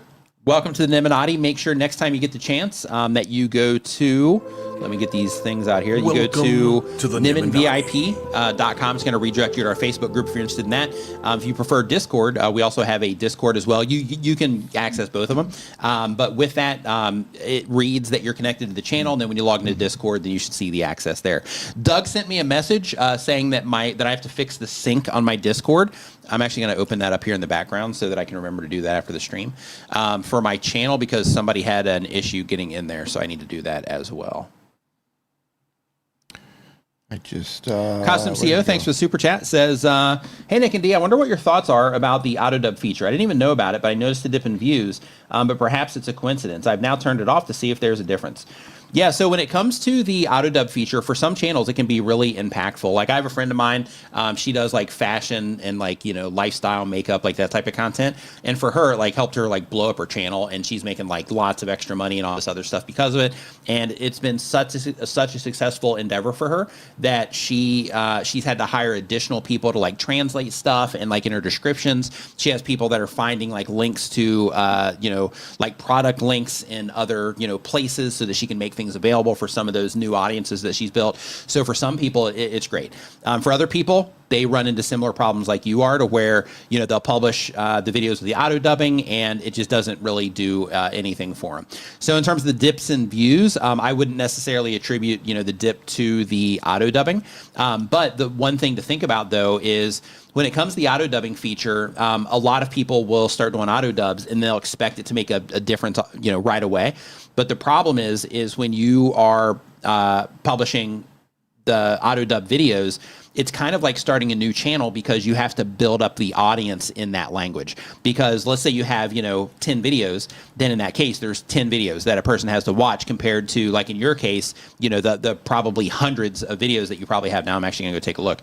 But the, you know, probably hundreds of videos that you have on the channel now, 473 videos that you have on the channel now that are, you know, in your native language. So because of that, the auto dubbing can be a little bit, can take a little bit of time to build up those foreign audiences. Heidi, did you cut your hair? I'm noticing a new profile picture for you. Didn't zoom in, but just at a glance here, looks like you. D's over there zooming. I know it. I can't zoom. Oh yeah. I just noticed you changed your profile picture. Yep. Okay, let's see here. That's right. Have you hit the like button? That's the only question that matters right now. Yep. Okay, so next up on our list here. Jive Dancing says, Nick deserves 1 million subs. If I deserved it, I would have it. Do you think you I don't deserve it, Do you no. think you deserve 1 million subs? No, if I did, I'd have 1 million subs. Like, you know, like, yeah, it is. I'll get it when I deserve it. Yeah, that's the way I look at it. So to be fair, though, I have gained 1.4 million subscribers on my channel. But I've just lost a lot of subscribers over the years because I've been on YouTube for a long time. But in total, in terms of subscribers gained, I've gained 1.4 million. That's crazy. Yep.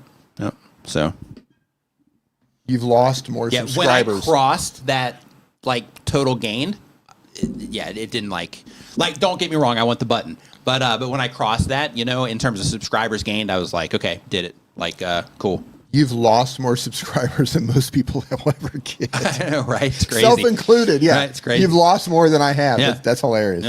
Yep, it's crazy. Yeah. So next up, we've got... Scale, I love this. Scale Translation says, you graduated 400,000 creators. Yep. Or I upset them. One of the two. Right? Graduated or upset them. One of the two. So next up, we've got Skatha. Skatha, they... upload 1 time per week or more. They do a gaming channel. The goal of the channel is to be a full-time content creator.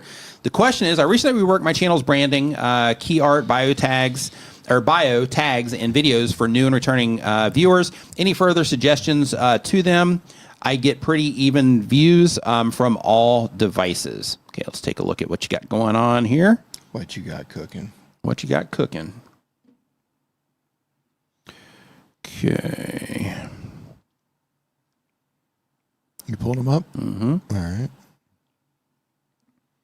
Hey, and really quick, as I'm pulling this up, I do want to remind you that if you don't know about it yet, I just want to let you know that I made a free browser extension for YouTubers. It's called Creator Dashboard. If you're currently using this, I did notice a bug actually when we were setting up for the stream today about opening like new tabs that are more like pop-ups. So I'm going to be getting that fixed soon. But if you are, I was about to say if you're a YouTuber. So if you haven't heard about this yet, basically what this does is it has a quick link dock up at the top that you can customize what links you jump into. It shows some channel stats. It has quick links into different parts of your channel. So for example, here you can see we can log into we can jump to comments, jump to live streams, jump to the post. We can jump into YouTube Studio, visit the channel. You can search Google, or you can also search via your preferred Chat GPT or Claude or Grok. Daily quotes on here. You have a channel monitor where you can monitor up to 18 different YouTube channels. You have a world clock, or you can break this all the way down to just one clock. It's fine. It comes default with one clock, and then you have to build it out. There's a to-do list in here, and then you also have a content pipeline, which is basically just kind of like a content calendar of sorts of what you're going to be publishing next. And you can select in here from these drop downs, and you can say, okay, now I'm at this part in the process. So it just kind of helps you keep in track. Every time you open a new tab, bam, it pops up right there and you see it. So it kind of keeps this kind of stuff, and keeps YouTube at the top of mind. And then over on this side, you can see that we have the creator news and education. So here, YouTube's been putting out a lot of, news lately. So we have those things. And then we also have some additional content that's getting put in here, like this one, typography explained. So you can, use that to make better thumbnails. Down here, we have one on the rule of thirds, like that kind of stuff. But basically, when I run across good videos, I'm like, yeah, this would be, useful for people. Then I drop them in here. And then in addition to that, there's features on YouTube to where, like here on Skatha's channel, I can hit this analyze content button. And then it is going to show me the most popular videos over the last 90 days, their upload cadence, how many total uploads they have, all of that. And it helps me look for outliers too. So I can see like videos that have popped on the channel. And as you can see, Skatha's uploading like a ton that you can see like right down here. But anyway, this is completely free. I have a link to it down in the description, or you can go to creatordashboard.com. Now there is one complicated part of this, and that is that you have to set up your own API key. That's how I'm able to make it free. Because of that, there is a tutorial when you first put this thing in to where it walks you through it. It's like a 2-minute tutorial, and it walks you through how to set up an API key. It's easy. It's super easy. But as another part of this, you also, if you look at mine, you can see that I have like a jungle vibe going in the background. And this is actually like one of the core reasons that I made this. But you can see here that if we go into the wallpapers, then I can select wallpapers. I can download more. This will take me to the website. But I can just click on this, and then now I've changed the vibe, of the background here on the dashboard. But anyway, again, creatordashboard.com if you want to check that out. So let's get to Skatha. So Skatha's question, and it's funny, I just went through all that, now I forget the question. That'll teach me. Says, okay, so they updated their branding diet. Okay, what else can they work on, essentially, is what they were wanting to know. So here we go. Skatha, honest guides, news, and secrets. Ooh, secrets. Assassin's Creed. Okay, yeah. So I would definitely make it. You do have the Assassin's Creed Shadows, stuff up here. So I think you're okay there. For those people, that might be a little bit more obvious for them. So I think you're okay. The very first thing that I would recommend, and this is your call to make, so do whatever you would like with this information. But if you look right here at your, if you look right here at your shorts, right up here at the very top, this is what YouTube is recommending to people when they are interacting with your YouTube channel right now. So I'm going to give you some pluses and minuses on this. Here we go. So the plus is that if somebody watches one of your videos, they come to your channel page, they're looking for more stuff to watch, they come down here and, they get to enjoy some shorts. That's good. YouTube's going to win there because, YouTube is getting, that watch time from the shorts and all that stuff. You are too, but they get it at scale across different channels where you only get it on yours. However, you're going to lose possible ad revenue here if they get distracted by one of these when you could have distracted them, or not distracted them, but you could have led them into one of these longer form pieces of content.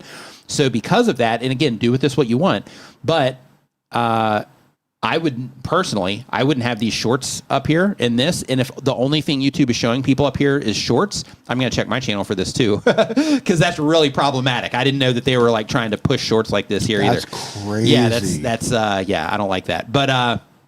But yeah, just think of it through this lens. I think that's the first time I've seen. Yeah, me too. That much shorts in here. That many shorts, yeah. Yeah. So if somebody comes to your channel and they get distracted in here, then you're going to lose the potential ad revenue that you would have gotten, from here. And if that happens with a lot of people, then you're going to lose, that. In addition to that, if somebody comes into here, then the watch time that you might get from them is probably not going to be the same watch time that you would get from this 23-minute video that you have here, or this 11-minute video. It might be the same on this 2-minute one, but the 10-minute video and so on.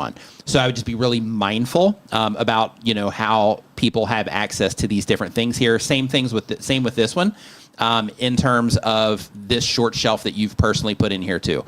So I would it's your call.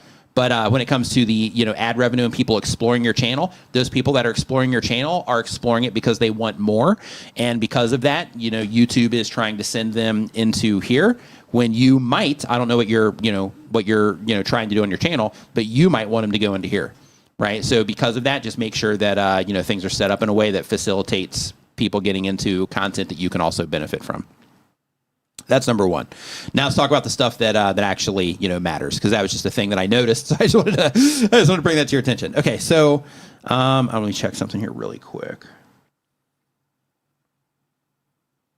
Okay. Yeah, another thing too is I wouldn't put back in the day, we used to recommend that people put this auto subscribe on here. This is great for like computer users, but oops. Oh. Yeah, that's great for computer users, but a lot of viewership now is on mobile devices, and because of that, this doesn't work unless they've changed something recently. This sub confirmation button doesn't work on mobiles, so because of that, I would just take that away and focus on something that matters, like maybe your Discord or your merch or something like that, versus that auto subscribe button, because there's I think people know enough these days to where if they want to subscribe to the channel, they can do it here or do it in one of your videos. But yeah, let's go to the stuff that matters though. Okay, the Game Awards 2025 trailers, winners, and biggest reveals. Save the Rift location for the title updates. 11th Street Shadows. Yeah, so this is going to be a little nuanced thing that I just want to talk about here. And of course, this is going to be, like you can do this, but you don't have to. But it just kind of makes everything a little bit more obvious for the people that you're trying to reach, so that you can reach them in a more efficient way. So if you look at what we've got going on here, we have the Assassin's Creed Shadows stuff. That's great. You have the new Rift location. That's also okay, but it's kind of secondary to everything else. And the character that you're using here, the image is so blown out that you can't really make out that person.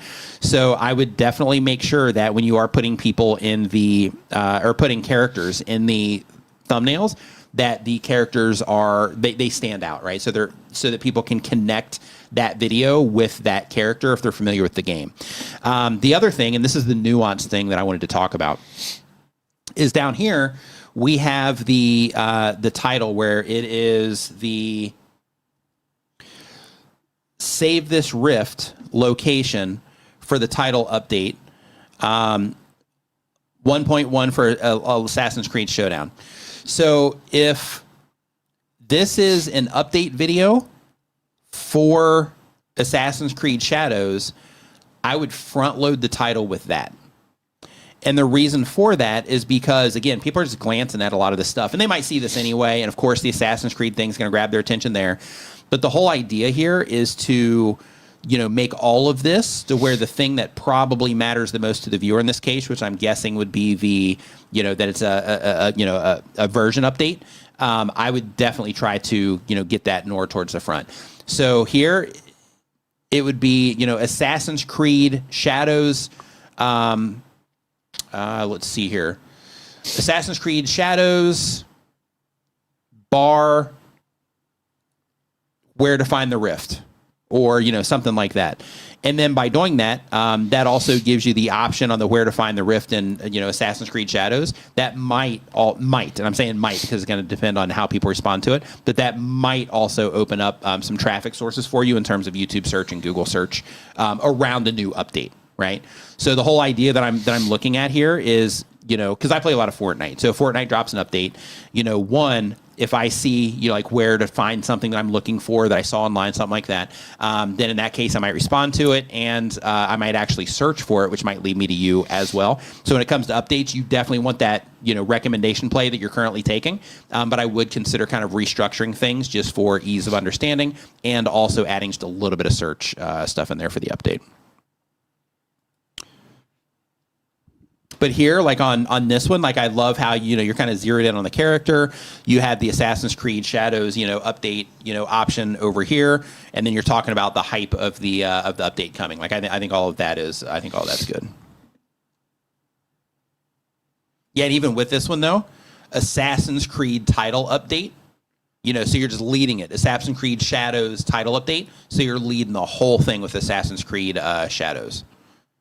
Yeah, just in terms of, structurally there. Hey, one thing I want to mention too, really quick, as I'm saying this, because I started thinking about like tuber school members. I just want to give you the heads up, because I meant to say this at the beginning of the stream, but I forgot. If you are somebody that has joined the tuber school pre-enrollment, I sent out an email yesterday of a form for you to fill out that has just a bunch of questions about different things that, about your channel and whatnot. If you didn't get that email, just check your spam folder, make sure that it's not in there. It possibly could have went to the promotions folder. It shouldn't have, but it might have. So if you are somebody that has signed up for that, then make sure that you do look in your email for that. Let's see here. Yeah. So on that one, I think that, So on this, I think you're actually doing, some really good things here in terms of, focusing on the imagery and, all that stuff. So you're doing those types of things. I would just work on fixing some of these things where the character isn't standing out as much. Even here on this one, where, there's just a lot of stuff going on here. The logo itself, you can't even like really see, what's happening there. So because of that, I would simplify thumbnails like this where there's just too much going on. So it's just a nice, clear, focus, and make sure, since this is going to stand out to people that are interested in Assassin's Creed Shadows content, just make sure the character stands out and make sure the logo stands out, and then build everything else around that, because that's going to be the thing that's going to help them identify that it's about Assassin's Creed.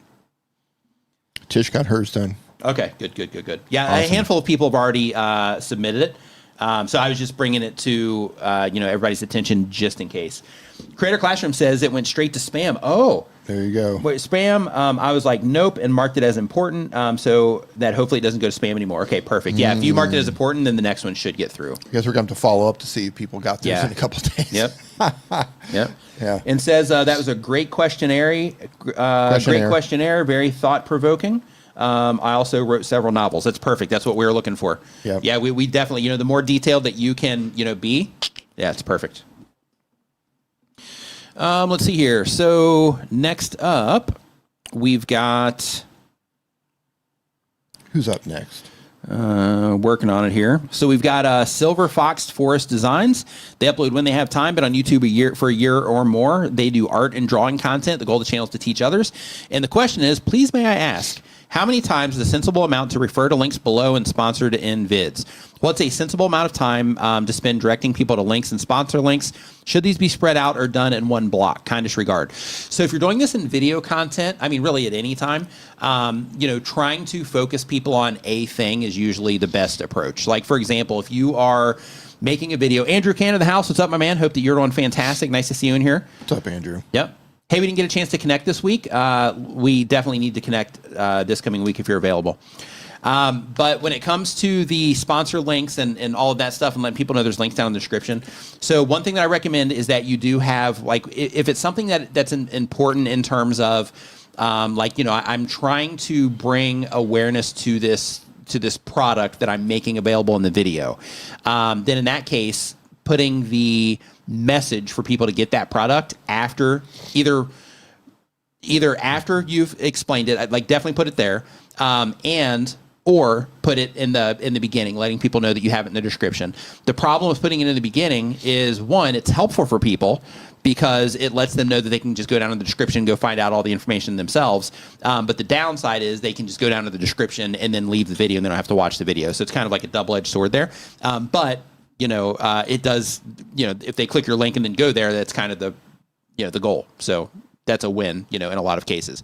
But what you don't want to do is you don't want to stack a bunch of calls to action together. Yeah. Because, like, for example, you'll see a lot of people, even when it comes to asking people to like the video or subscribe, things like that, you'll see people be like, hey, thanks for watching the video. It's been great. Make sure that you like, subscribe, comment, tell a friend, get my merch. It's down in the video description. Make sure you watch this next video that's coming up, and then like a few more things. And the problem with that is that, it's like just a bunch of stuff. It's like, well, what do you want me to do? I'm not going to go do all that stuff. So when you focus people on one call to action, then it just makes all of that stuff a lot easier for people to take action on, because they don't have to make the choice on which thing they're going to do or try to do them all. They can just focus on doing that, very clear thing. But a few things that you can do here is you can mention it in your video. So if you're doing a product review or something like that, do it before the product and after. And on the before part, that one's up to you. But you can also use graphics that pop up. So in some of my videos, you'll see a little animated graphic that pops up, and it says, link in the description. And with that, all it is while I'm talking about something is it'll just let people know that there's, a link for that thing that I'm talking about down there. So I don't have to say anything, nothing like that. They just see it right there on the screen in a little subtle way. That just lets people know that are interested in it that it's available down in the video description. Travis MVP in the house. What's up, dude? Hope that you're doing great. Says, I'd like to point people to any links that send people to the Illuminati. Love it. Love it. Yes, sir. MVP, what's up, Travis? Yes, sir. Hope you're doing great. One thing to add to that is to just think about the viewer, what they're there for. Yeah. I know nothing turns me off faster than I want to watch this video. I'm interested in this topic or whatever it is they're going to talk about. And I click in, and they're just trying to get me to do the things. Yeah. Like, subscribe, check out the things in the description. Make sure you do this. Make sure just before we get started. Just show me the video. It really helps me out if you hit the like button. Just show, yeah. And if you subscribe, then then YouTube's going to show you more of my videos. And hey, if there's anything in this video that you really enjoy, then I would love for you to leave a comment about it. Next thing you know, you got like 30 to 40. You got like a whole short that is in the video that's just a call to action. We've all made that mistake. We've all gone through the process of putting too much stuff in the beginning. And you grow out of that. But from a viewer's perspective, that's awful. Yeah. You have to sit through all this stuff, and it's just like, you're. We kind of do it in the promo part after the news in the live stream. It's a live stream. Well, I know, but I'm just saying, like, the same thing, though, in terms of, like, if you just do one, like, for example, like, when we get to the end of the news, and, for those of you that are here for the start of the stream, you can relate to this. So when we get to the end of the news, when we just say, oh, and this video is sponsored, or this stream is brought to you by, and then we say whatever the thing is, that feels different than if we're like, oh, well, hey, I've got this browser extension, and I've got the app, and I've got an update to this, and I've got this, so go check out, all of those different things. It just feels different, right? It's just a lot more clear when you focus on that one thing. Yeah, hop on your But sometimes you need to do all the things, but it's definitely a best practice to focus on the one. Something else to keep in mind when it comes to sending people into your description, you want to make sure if you send people down to do something too soon, they might leave your video, and that's going to kill your video. Right? They're going to click out. Oh, here's the thing in the description. Right. Peace out. I'm gone. And that's going to kill the video. Negative signal sent to YouTube. So you kind of have to balance out what you're trying to do with the video. What's your intention? Daniel Batal in the house. What's up, dude? Hey, Daniel. You are doing great. Arriving through Air Force One. Air Force One. Hope your knee's doing better. Hope you are on the mend. Says, before I say hello to the chat this morning, be sure to like and subscribe to my channel, and don't forget to watch my cats on Thursdays while I'm out shopping. Oh, love it. To watch my cats on Thursday. Yep. And it'd be great if you could hop on your foot 3 times, turn around and touch your toes. Yep, and do the hokey pokey and turn yourself around while you're at it. That's right. Yep. So next up, we've got... and 80% of the people are unsubscribed. Amy Johnson, what's going on? Hope you're doing great. That's what it's all about. That's right. I also saw, let's see here, I'm scrolling up here real quick. Okay, we had a super chat I didn't answer yet either. So, do we miss really one? quick, Divide and Conquer says, hey, Nick, do you have a gaming channel? I started in June. I publish daily, and I put out 12 shorts a day. The short split strategy. My videos are not getting any views, but my shorts are. What am I doing wrong? Okay. So when it comes to shorts versus long form content, this is a really common thing that people run into. So the difference is when it comes to YouTube shorts, shorts just happen to people. Like if you're in the short shelf, they do. Shorts happen. So if you are in the short shelf and you're sitting there swiping, well, you're going to swipe, and then like that next video is going to just show up right there in your feed. You didn't choose to watch that video or for that video to show up in your feed. You didn't, you weren't like, hey, I would love to watch this type of content right now, and then it shows you that. Like those things just don't happen in shorts. I mean, technically you can search shorts, but in most cases, they just show up in your feed. So the difference when it comes to long form is that it doesn't just show up in your feed. Instead, the topics have to be something that resonate with people. The thumbnails have to grab their attention and help them identify at a glance that it is something that they might care about, something that might be meaningful to them. And then the title, which is reflecting the topic as well, has to be something that is interesting or compelling to that person, or at the very least informative to that person that's seeing it, so that they can make the decision on if they're going to click on it or not, and then they have to click on it on the video. Now, that's just step one. From there, where, shorts is kind of like this, to where, if somebody, if your shorts pops up, it doesn't mean that your shorts is going to blow up. In order for your short to do well, people have to respond to it well. The long form is also that, with the extra step of the video topic has to be on point, the thumbnail has to be on point, and the title has to be on point, so that people will come in, to the video, so that they can choose to click on that video when it's presented to them on YouTube. So it's just a different experience. So when it comes to that, you definitely want to make sure that you are thinking like, okay, when I am publishing these long form, videos on my channel, how obvious is it to the potential viewer that this might be about something that they would find interesting or funny or entertaining or motivational or inspirational or educational or whatever the thing is, that they might find it, one of those things in some way. And really quick, I'm just going to pull up your channel just for fun here. And just so we can kind of see what it is that you're doing exactly. So one thing that I do want to mention is, right here where you have the shorts. So one thing that, oh man, I kind of messed that up. Okay. So right here where you have the shorts, just keep in mind, like I mentioned on the channel that we were looking at before, for the people that are the most engaged, where they come to your YouTube channel and they're exploring, looking for more content to watch, let them find the shorts by clicking here if they want that. I wouldn't distract them with that stuff right up here at the top of your channel page, because if you do, then what can happen is you can cause people to leave your video in favor of watching shorts. Right now, not a huge deal because you are currently not in the YouTube partner program. But once you are, then that possible ad revenue money that you could be getting, on here, and people watching those, and all that watch time that you'd be getting, and that deeper connection that you can create with the viewers, that's going to go down here, right? And they get lost in this. So I just be careful there, unless you're doing it by design. But when it comes to your content, I was not expecting this ending. Dead, reset, full. So a couple things here, and I'm just mentioning this because you mentioned that these videos are not getting, views on them. So it looks like, you are doing dead, reset, content here. But like in this case, even though you have dead, reset here kind of in the back of this title, I would definitely kind of lighten up the thumbnail, or maybe use different imagery or something like that, to something that would just stand out and scream to somebody that this has something to do with that particular game. The same way that you stand out in this thumbnail, right?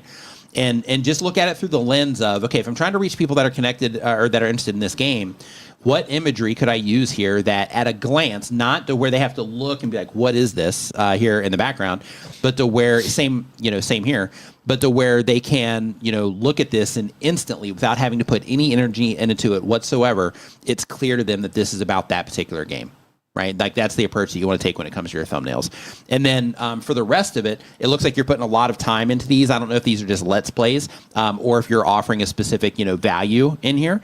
But if these are just Let's Play videos, then in that case, I would definitely go in and just make sure you are paying attention to how people are responding to these, because Let's Plays are kind of challenging. Like they're challenging. It's challenging to do Let's Plays content these days, just because there's so much, good content out there, and, content that provides a particular value that the Let's Plays, it's hard. It's hard to compete in the Let's Play space. So if that's what you're doing, you're not editing anything where you're just recording the video and then you're publishing it, it's probably still work on your packaging, but I would pay attention to your retention and be like, okay, actually your retention right now, you don't even need to worry about that because of the view counts that you're getting. Right now, I would do step one, which is how can I get topically, how can I package all this up in a way that people that are into Dead Reset will care about it the most? And also, if these are Let's Plays, at least make sure that you are attaching some type of value to this when it starts. So when you are recording these Let's Plays, try to accomplish something very specific and make it very clear when the videos are first starting that is the thing that you're trying to accomplish, so that when people are coming into this video, that they can at least follow along. So just make sure, and you might be doing this already, but just make sure that there is something that you make very clear that you're trying to do in that game, so that it gives people a reason to follow along to see if you can accomplish that thing that you're trying to accomplish. But yeah, long forms is a totally different game. So because of that, just embrace it and be like, okay, well, my shorts are getting okay views. I'm happy with those. So my next thing is now I got to, try to learn how to, do things in a way to where this long form content is also, gonna do okay for me. I think you got I saw something from Chris. I have fun, Chris. Member for 38 months. Awesome. Thank you, Chris. Appreciate it, man.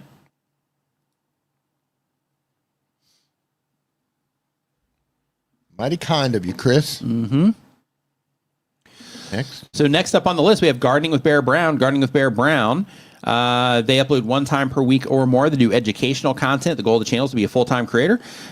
Says, hey, Nick and Dee, I know you're full-time creators. I was wondering if you had 2 years before you left your job to be a full-time creator now. What would you focus on? Is there anything that you would do differently when you went full-time? Thanks. 2 years will be here before you know it. Yeah, so if you are planning to go full-time in the next 2 years, the very first thing I would do is just start stacking up cash. And I would definitely start getting, systems in place around the content that you're publishing, because when you make that transition from, working somewhere to going full time, your whole lifestyle is going to change. And because you are not forced to work, it can also, it can also do a number on your motivation as well. That's called slavery. Yeah. Oh, you mean work? Forced to work. Forced to work. Yeah. But I mean, we don't do that anymore. But there's accountability Not in the there. modern world. Right. Yeah. There's accountability there, though. Right. To where it's like, you got to show up. I know what you're saying. Yeah. You got to show up in order to get the paycheck. So when it comes to this, you still got to show up to get the paycheck. But when it comes to, doing the work, it's really easy to be like, I'm just gonna go out and run around. Yeah, I'm just gonna go out and run around, or I'll do it tomorrow. It'll be fine. I got plenty of time, and those types of things will absolutely work against you. So while you are working on this 2 years, I would definitely start getting those things in place in terms of these days. If it's Monday, Wednesday, and Friday, or if it's a little bit every day, whatever the thing is, come hell or high water, I work on my YouTube channel. During these times. And by doing that, you are going to, and on these days, I do these very specific things. By doing that, that will ensure that once you do hit the ground running, that you will, at least have those things in place to kind of help with discipline. You might not have any problems with that, but I know a lot of people do. Like if they make that transition from somebody else, telling them all the things to do to now you got to do it yourself. Some people, that's just a lot to carry. And because of that, it kind of, slows them down a bit. So the next thing is money. So when it comes to, money, you definitely want to make sure that, when you go full time, that you do have enough to sustain you for, a decent amount of time. Some people recommend 6 months. Some people recommend a year of all of your expenses plus emergency expensive things like that. Like you might be doing great. You might have, plenty of money and that's not an issue. But for some people, that are going to be making that transition, they need to make sure that they do have that in place, because with YouTube, things can be going great 1 month, and then you make some bad content decisions, things like that. And then, a month later or 2 months later, you're like, oh no, what's happening? My videos aren't doing well. So because of that, you need to make sure that you do have, money saved up for those types of things. Right. And 3, work on monetization, because you don't have a job anymore, you're also going to have, like, I don't know where you're located, but depending on where you're located, you're going to have like self-employment tax. If you set up a company around your channel, there's taxes involved with that. You might hire people to help you, those sorts of things, and all these things, they cost money. So because of that, I would definitely, just start, putting money away for that.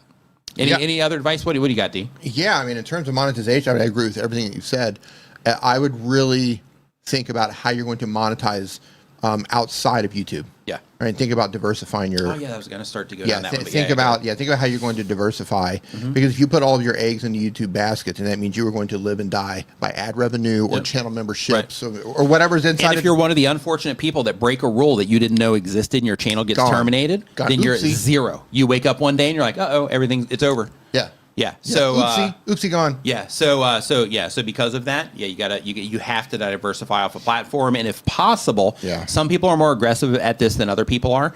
But if possible, also try to own your audience in a way to where you have something that you're offering for them, to where you can get like emails or create communities on Discord or Facebook or whatever the thing is, to where in the event that you do have issues, you have that core group that you can start something else up that they can come and participate in, right? So I would definitely do that too. Yep. Next. Hey Tim, thanks man, I appreciate that. Ooh, you got denied from the YouTube Partner Program. Interesting. Ooh. Yeah, that's no fun. Yeah, they should have mentioned why. When they told you that, I mean, they won't give a big explanation, but they should give you like a policy or something that they're not doing it for. And that's something else. You don't have to wait on YouTube to make money to get into the partner program. Yeah, right. You can try to find ways to monetize through affiliate marketing, through digital products, or building a paid community, coaching. I don't know what type of content that you're making, but I wouldn't rely only on ad revenue. Yeah. Right. Try to think of because I see so many people. I got to get monetized. I have to get monetized. Yeah. You can monetize today. Right. You can monetize yourself today, and then when you get into the partner program, that's great. That's just icing on the cake. Yeah. And with that said, some niches are easier to monetize than others. Yes, absolutely. But yeah, you can definitely do that. Yeah. You can build a solid foundation and monetize yourself long before you get into the partner program. So Tan going in the kitchen. She uploads when she has time, been on YouTube for a year or more, has a cooking channel. The goal of the channel is to teach others. And they say, it's been a while that I asked for a review of my channel, but can you tell me what thumbnails are better on my channel? Are the old thumbnail styles and the older videos better, or the new ones better? I mostly use Adobe Express to make thumbnails. So the answer to this question is actually going to be in your stats in terms of, are people clicking on one over the other? So in order to find this, you can go into each individual video. And when you go into each individual video, you can go and you can compare them. So for example, in advanced mode analytics, you can say, okay, here is a video with my old thumbnail. Here's a video with my new thumbnail. Technically, you can do a whole group to where you can see these side by side, to where you say, okay, this is my group that has 10 or 20 old thumbnails in it. This is my group that has 10 or 20 new thumbnails in it. And what is the click through rate difference between each one as a whole group. But let me pull you up here real quick. So you always want to use data for that stuff, but we will take a look though and just kind of see what you got going on. Okay, so when did you start making the new ones? Here, I can just kind of scroll down and see here. Yeah, this is 2 years ago, so these aren't new. A year ago, 11 months ago. Okay, so I'm going to guess 5 months ago and then 3 weeks ago. Okay. So here, discover the best mock pot for home brewing. Okay, so here's what I want you to think about. So here you have intro and unboxing. This is good information, but it doesn't really add much to what you're presenting here. The thing that would actually matter the most to the potential viewer, this device back here, this mock pot, that needs to be like one of the, if you're not going to be prominent in here, this definitely needs to be prominent in here, because this is going to be the thing where people that are interested in like home appliances and that type of thing, this a focus on this is going to be what helps them identify that, that it has something to do with that. In this situation, you did that, but a couple things I want to bring to your attention here as well. The very first is the quality of the image itself. Like this looks pretty like blurred and everything. So I would definitely, if you can, and I think you can because some of these photos look good, but I would definitely try to, increase the quality of the image as well, just so, when somebody looks at it, it looks quality. Other things, you have this panel back here, and that can work in some cases where you have this like blue gradient panel in the background. This can work in some cases, but I would also experiment with, having like an actual kitchen background and, that type of stuff. Like now in the world of AI and all of those things, like you can actually just drop something like that back there, blur it a little bit, and then there it just kind of puts it in like a little bit of a real environment, but you don't want that environment to take away from what's up here. So just make sure that that does, stand out. Other things is here, because this is how to make the Cafe Cubano. So if you're trying to reach somebody that is interested in different ways to make coffee, I wouldn't worry about the flag and, that sort of thing. Instead, just a clear focus on the, coffee related stuff, I think would be perfectly fine. But I think with these though, you're kind of focusing, especially this one, to where it's real small, like you're not focusing enough on the thing that would matter the most to, to the potential viewers that you're trying to reach. Quick dumpling dinner that actually tastes amazing. Yeah, same here. So if you look at this one here, right, you have like quick recipe, and because you have the white stroke around it and the color of the background that it's on, you can see here, even with a quick recipe, like it really, the text just doesn't really stand out. Right. So because of that, I would definitely, instead of the white border, if you are going to have the text on here, I'd put a darker border on this. And then I would also take a better image of this.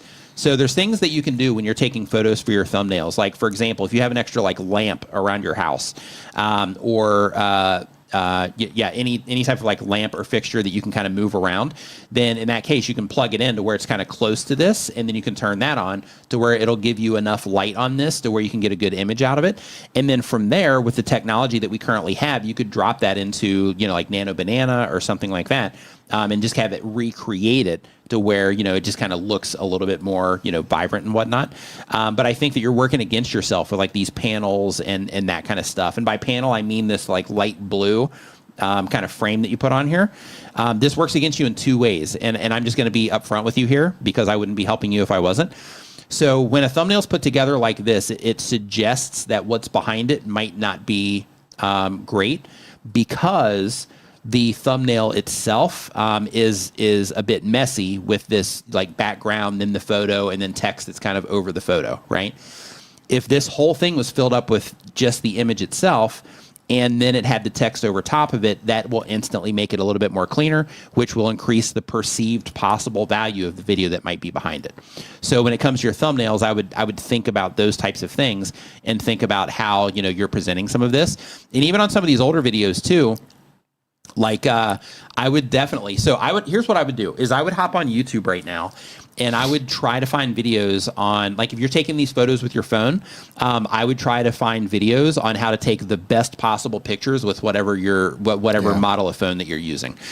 Because right now, like some of the imagery that you're using and all that stuff, it definitely needs to kind of level up a little bit, because, a long time ago, this would have been okay, but your thumbnails are not competitive. Yes. Yeah, like right now, like with what it is that you're making specifically, like food content, I mean, here, let me just do this. Just full stop, your thumbnails are not competitive. Can you need guess the secret ingredient? Okay, so I'm just going to do chili recipe. Yeah, you need to really spend some time trying to figure out how to, number one, take better pictures, how to frame the shot, how to get them lit well, and comparing those thumbnails to videos from other channels that are actually succeeding, so you can see what you're up against. Because what's going to happen is, in the event that someone is, and it could end up on somebody's homepage, and they have to decide if that looks delicious or not. I want to learn how to cook that or make that. It has to look good. But if it's something that somebody's searching for, you're going to be surrounded by other people who arguably might have better pictures than you do. Mm-hmm. And they're going to click on the thing that looks the most enticing. Yep. So you have to learn how to take better pictures. Yeah. It's just something you're going to have to learn. I need to make that tool where I can pull these directly out of search. But unfortunately, I can't do that. And he's got 1.7 million subscribers. So that'll make a difference too. Yeah. But I can do it right here. Great. Yeah. So if you look at these, you can see how this one's like cloudy and stuff. And, you know, it's just kind of faded. It's dull. Yeah, dull, cloudy, all that stuff. Where if you look at this, you can see, and I hope you can see, I hope this is translating well through the live stream because of the compression and stuff. I don't know if it is, but I think so. It looks on my end like it might be. But you can see here how this one's just like vibrant and rich looking, and like you can see all the details in this chili here, where this one's just kind of like cloudy. The text is off center, like those types of things. So where this one looks from the outside like there's probably quality content behind it, whereas this one here, it's the image quality is definitely low, that suggests that the video quality might be too. Well, let me say this. I don't know what you're using to take your pictures, but make sure your lens is clean. Yeah, that too. Because what I'm looking at right here looks like you could be taking a picture with a dirty lens. Yeah. Yep. Very important you have a clean lens. Mm-hmm. Yeah, and other places this comes into play too, even at a small size. Right? Like just look how like nice and rich that one looks compared to this one over here. Now, there are tools that you can add to bump up the contrast and the saturation to give your thumbnails some life, but you need to start with a good picture. Yeah, the base. Roberto Blake in the house. What's up, dude? Hope you're doing great. Oh, hey, Roberto. Yeah, Roberto says clean the lens and the sensor. Mm-hmm. But yeah, so like when it comes to being a content creator, like these are one of the things. So you hear people talking about like, hey, when you become a content creator, and this is important for the person earlier that was talking about going full time, is when you become a content creator, like you are wearing a bunch of different hats. Yeah. So you have to be your ideation person, you have to be your marketing person, you have to be the person that, is presenting in your videos, you got to be the person that is, editing the videos, you got to be the person that is, designing your thumbnails, you got to be the person that's taking photos for the thumbnails, like all of these different things that you have to do. And that's just on like the base level, stuff. And when you are deficient in one of those things, it can work against all of the other things that you're doing, right? So like, for example, like your recipes might be amazing, but because they're not being presented in a way that is competitive right now, it's working against you, even though the recipes themselves might be amazing, right? So you have to, part of being a creator, you have to wear all of these different hats, and you have to try to get as good as you can from all of them. Yeah, we all have to do this. This is something that every single creator on the platform has to go through. Yep. You have to learn how to make your thumbnails look good, especially when it comes to food. Yeah. Of all things, food. Yeah. You want someone to look at your picture. Like, oh my gosh, that looks delicious. What is that? Yeah. Yeah. That looks 100%. Delicious, or I want to learn how to make that, or whatever it is. Yep. But hang in there. You always hear me in the streams talk about how, YouTube is a learning curve and, all of those things. So, just embrace that idea, right? And be like, okay, well, that means that, right now this is where I'm at. So in order to get from here to here, I have to learn how to, take better photos and maybe even process those photos in like a free app or something like that in order to try to make those photos as good as possible. And as a part of that, when it comes to taking photos of your imagery, I would also, or taking photos of the things that you're, showcasing your videos, I would also be taking a lot of photos when you're not doing it just for the videos as well, just for the sake of practice, so that you can, learn framing and like all of these other, things that go along with it for making your thumbnails. I like to think of food photos. Like if you've ever gone to a buffet, and there's always things you're like, oh, that looks good, I want some of that. Yeah. And then there's things you get to and you're like, I don't know about that one. Yeah, I don't know about that one. Right. And you go on to the next one. Right. You don't want your thumbnails to be I don't know about that one. Right. You want the one where like, oh, give me some of that. Yep. I want that all day long. Yep. Pile it up on my plate. Yep. But hang in there, though. You got this. Like, keep working on it, because that's the way that you get through. That's the way you go over those problems. So just keep working on it. Just spend the time, learning how to, fix those specific things. Junkman says 500 away from 50,000 subs. Congratulations to you. Early congratulations. High five and fist bump. Nice work. Love seeing those wins. Yep. So next up on the list here, we've got A Boy Survived is the next channel here.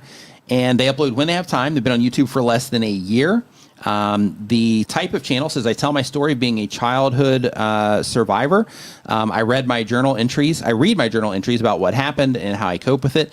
The goal of the channel is to teach others. And the question is, on December 1st, I had just 9 subscribers, 120 hours of watch time. Now I have 835 subscribers and over 10,000 hours of watch time. Nice work. Says, it took months for YouTube to find the right audience for me. Is there something more than just reading my journal entries about my experiences to get the word out there more and bring SCA the attention it needs in today's world? My videos are currently more like a podcast, just spoken word with a fixed image on the screen. Yeah, like I don't know if you are, open to like putting yourself out there and, all of that stuff, because I know there's a level of vulnerability that's going to come with that.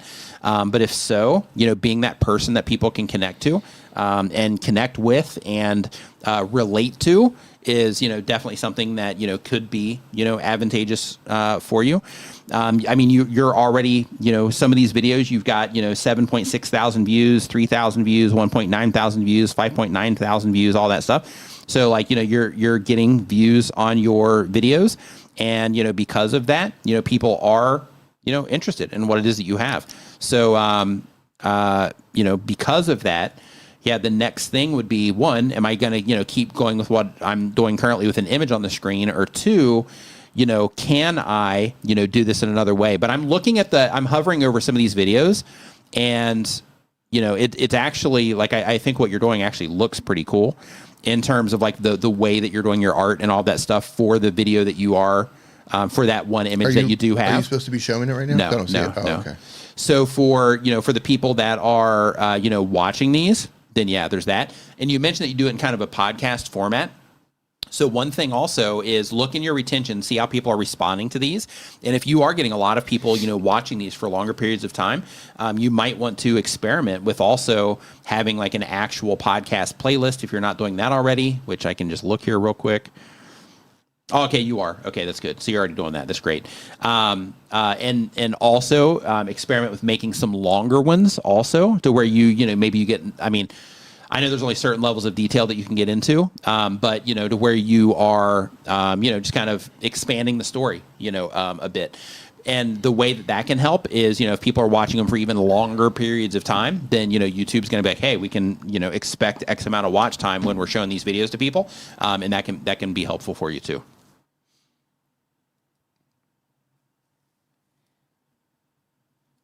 Next. Oh, you got a super chat? Flash in your pan. What's going on, man? Hope you're doing great. Hey, Ed.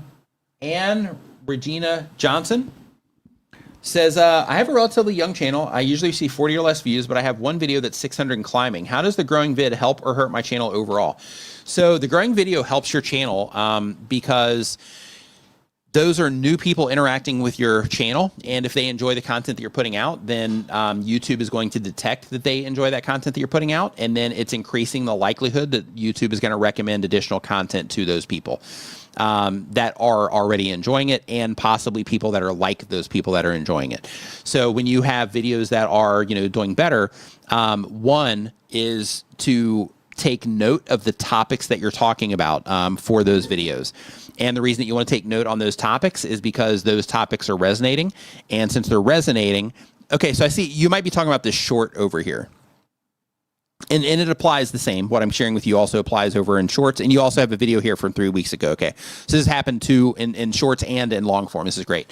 Okay, so what you want to do is you want to look at the topics that you're talking about, and then ask yourself, okay, with these new videos that I'm publishing, would these people that are coming in that have recently interacted with this new content, but with this content that's doing better, would those people be likely to respond to this next video, the topic of this next video that I'm going to publish, based on their interest in that video that they've already interacted with? And then if the answer is yes, publish the video. If the answer is no, then I would keep working on that until you find something that would be a good fit for those viewers. But it looks like what you're doing here, and it even says it in your channel art, which is great, is navigating midlife with real talk. Love it. Absolutely fantastic. So because of that, like I see your gray hair warning here, and here, I'll just pull you up on the screen. So here you have the gray hair warning video 3 weeks ago that did 621 views on it, which is fantastic. And then you have here his puberty plus my, menopause, and you're talking about other things.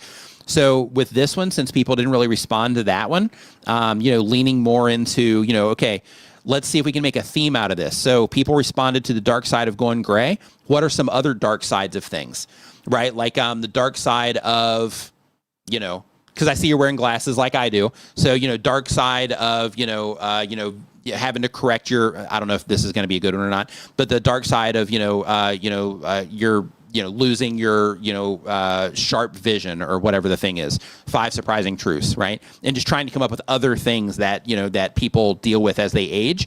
And then following this theme here, since people responded to it a little bit better. So when you have content that does, that kind of, stands out against everything else, the rule of thumb there is being like, okay, what did people respond to here? Could have just been the topic. People are like, hey, what are some things that I might not know about going gray? And that's perfectly fine if that was the thing.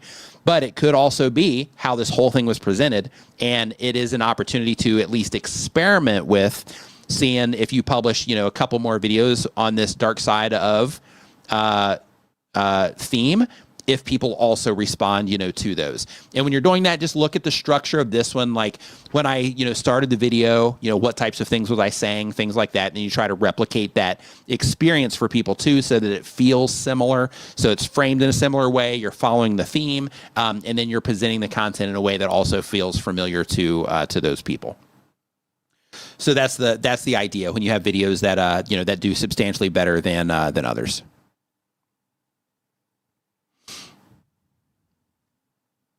Believe in a lie that I was behind at 50. Nice. Yeah, I like that you're doing like inspirational stuff too. This is great. Yeah, love it. So yeah, so I would focus on some of those things, and also just on the theming thing. If you can come up with other things, that might be helpful for you, or at least worth the experiment. And then on these videos that are not doing as well. These are things to also consider. So it's like, okay, 5 days ago, I got 30 views on this. So since this is, since people didn't really respond to this one, as much, then maybe doing like, 20 verse, whatever, or 50 verse comparisons right now might be something that people aren't responding to, as much. And another thing too is with this particular video, this could be for people that are 50 or people that are 20. So it's just not as, relatable, so to speak, compared to, people dealing with, getting gray hair or having gray hair. Shout out to my beard, by the way.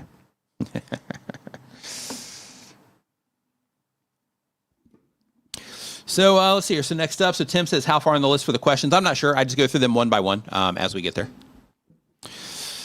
So let's see here. So we got that one. Okay, we got that covered.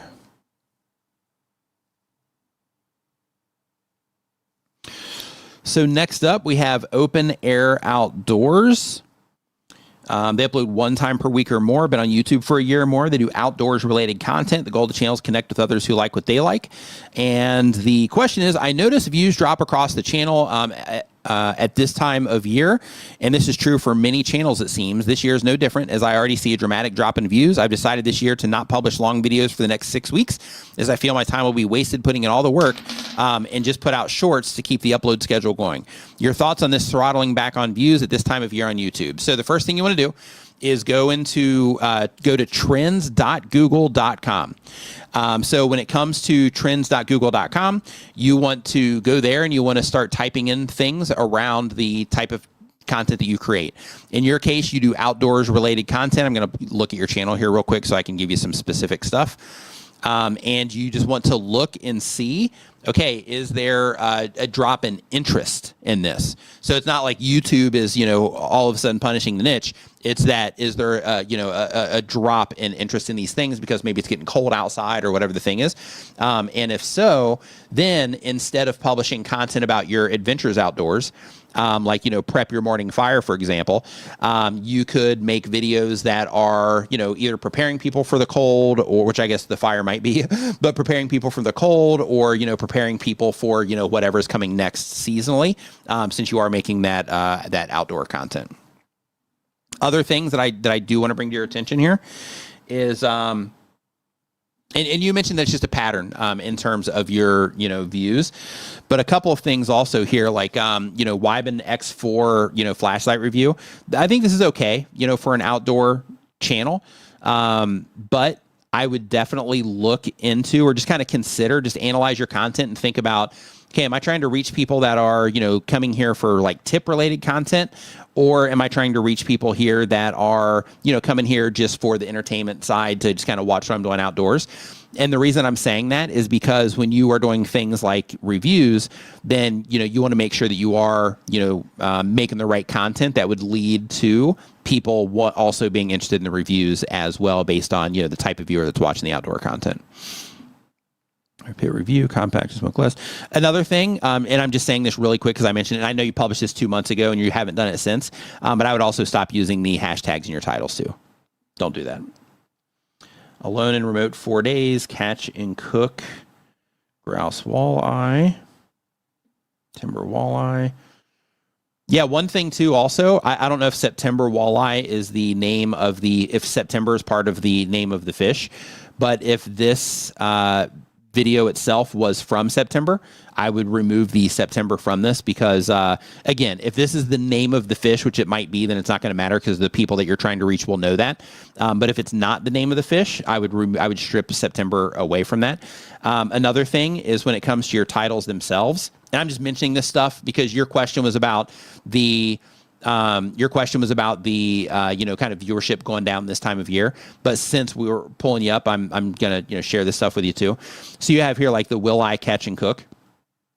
So this is informative title, so like you're doing the trick here in terms of like, hey, I'm sharing what this video is about. You're doing that. The imagery, you're focused on the fish. That's also great. However, when it comes to like why somebody should watch this, while I catch and cook, that's something that's easy to skip over, right? So when you're framing your videos, same thing with like prep your morning fire. When you're framing these, you want to think about, okay, if this showed up in my home feed, and this starts at the topic level in terms of, what it is that you're making the videos about. And then how you're framing those videos from the outside. But start asking yourself, if this were to show up in my home feed, would this be a video that I could easily skip over? Or the way that this is all packaged up, would this be a video that would make me feel that I needed to click on this and watch it right now?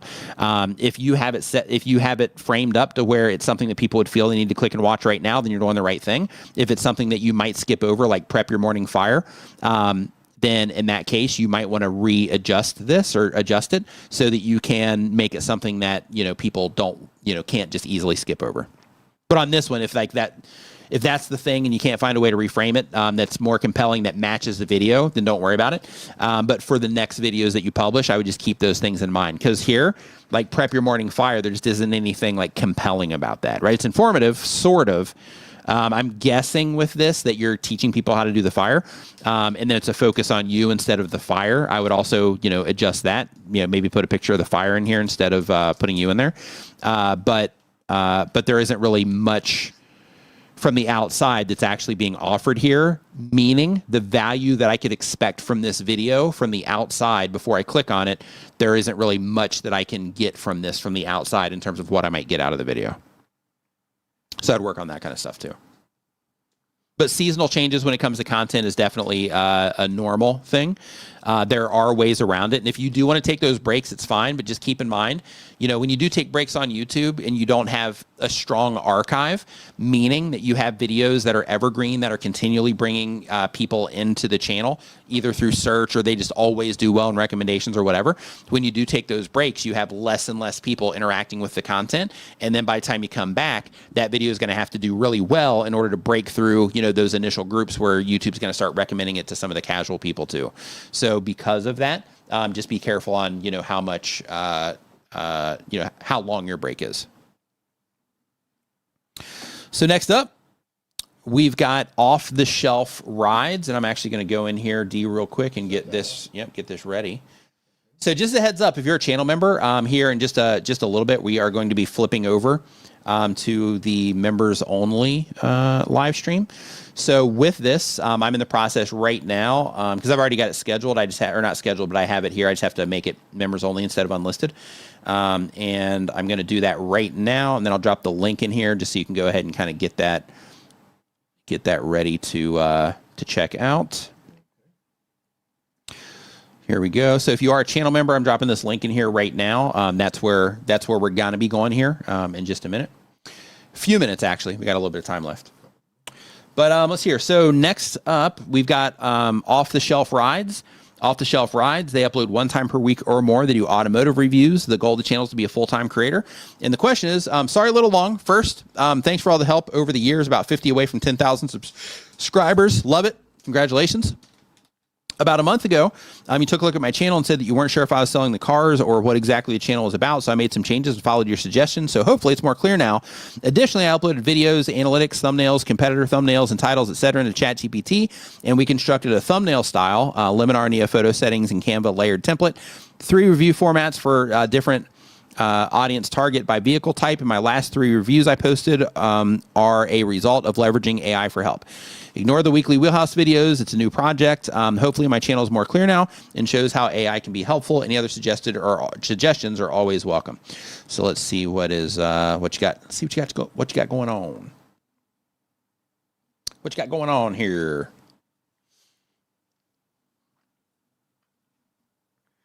Okay, auto reviews, auto news, buyer advice. Okay, super focused there. I do like that. Let me pull it up on the screen here. Yeah, so off the shelf rides, car reviews and news. Pretty clear what it is that you're offering. Love that. See here, the Mazda. So you're rolling with that. You wanted me to ignore these. So we're ignoring those. Weekly Wheelhouse, okay, Grand Highlander. Yeah, I think that's solid. Is the Highlander hybrid worth it? Full review, fantastic. 3 things you must know before you buy, awesome. Let's see here, come down here. Is it still the driver's SUV? Fantastic. Okay, so here's the thing. So now you are getting people to click on the videos, right? Because you're getting it, up to 1,000 views here. Let's see here. 2.5 thousand views on this. Really, man, I know this is new and it's something that you are working on and trying to build up, but it looks like across the board people aren't responding to these yet. So I would do like a handful more of these, and that's probably what you have planned anyway, but I'd do just a few more of these and just let them sit and see what's going on here, because these can be working against you. And what I mean by that, and you probably know what I'm getting ready to say already, but what I mean by that is, like, if you are, if somebody watches this video, then and they really enjoy it, they're likely to respond to this one, and they might not care. Same thing with these. If they're into like watching the car reviews, or they're considering buying the vehicle, then in that case they might not care about this either, which it looks like they don't right now. So because of that, I would just be mindful of that and monitor this very closely, which I think you're already doing, but I would just make sure that you are monitoring that closely.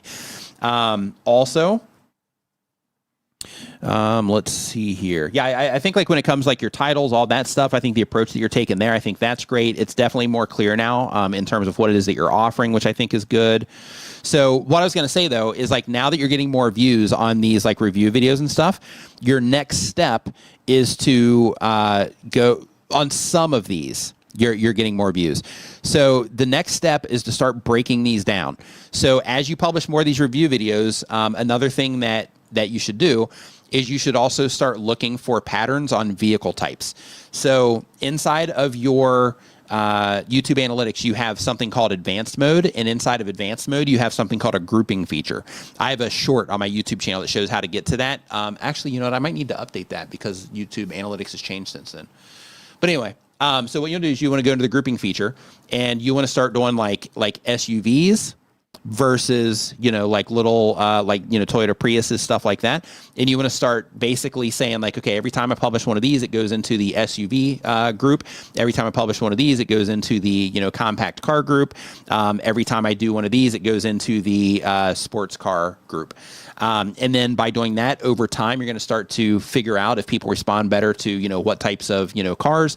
If the service that you're offering is just cars in general, and that's the lane that you're going to make sure that you're staying in, then in that case, you can still do that. But if you're like, hey, I want to try to, like accelerate this, then that's where you would come into here, and you would say, okay, well, through my, grouping feature, my testing, it seems that when I do, SUVs, that they, historically do better than this other these other model types. So because of that, maybe I can transition into, for at least for a period of time for the experiment, transition into just doing like reviews of the SUVs instead, those sorts of things. And then in addition to that, for the videos that you are getting more views on, It could be because the vehicle's more, popular, but it could also be like how you're doing the video. So also start looking for structural consistencies that people respond to. So for example, like when you start the video and you're setting up the car in a certain way, or setting up the video in a certain way, start marking those things down on videos that perform well, and then try to repeat those patterns as you identify them. So I would start working on all that stuff right now. Definitely head in the right direction. Love it. Really quick, because we are getting ready to head into the member stream. So right here we have Uncle's Radio, Uncle Lee on radio. Says, I remixed my channel with watermarks. Now I'm so lost on where to go if my thumbnails and titles are horrible. How do I get on the review list? I'm actually going to pull you up right here real quick, because we are getting ready to transfer over to the other side, to the dark side, to the after party is what we are officially calling it.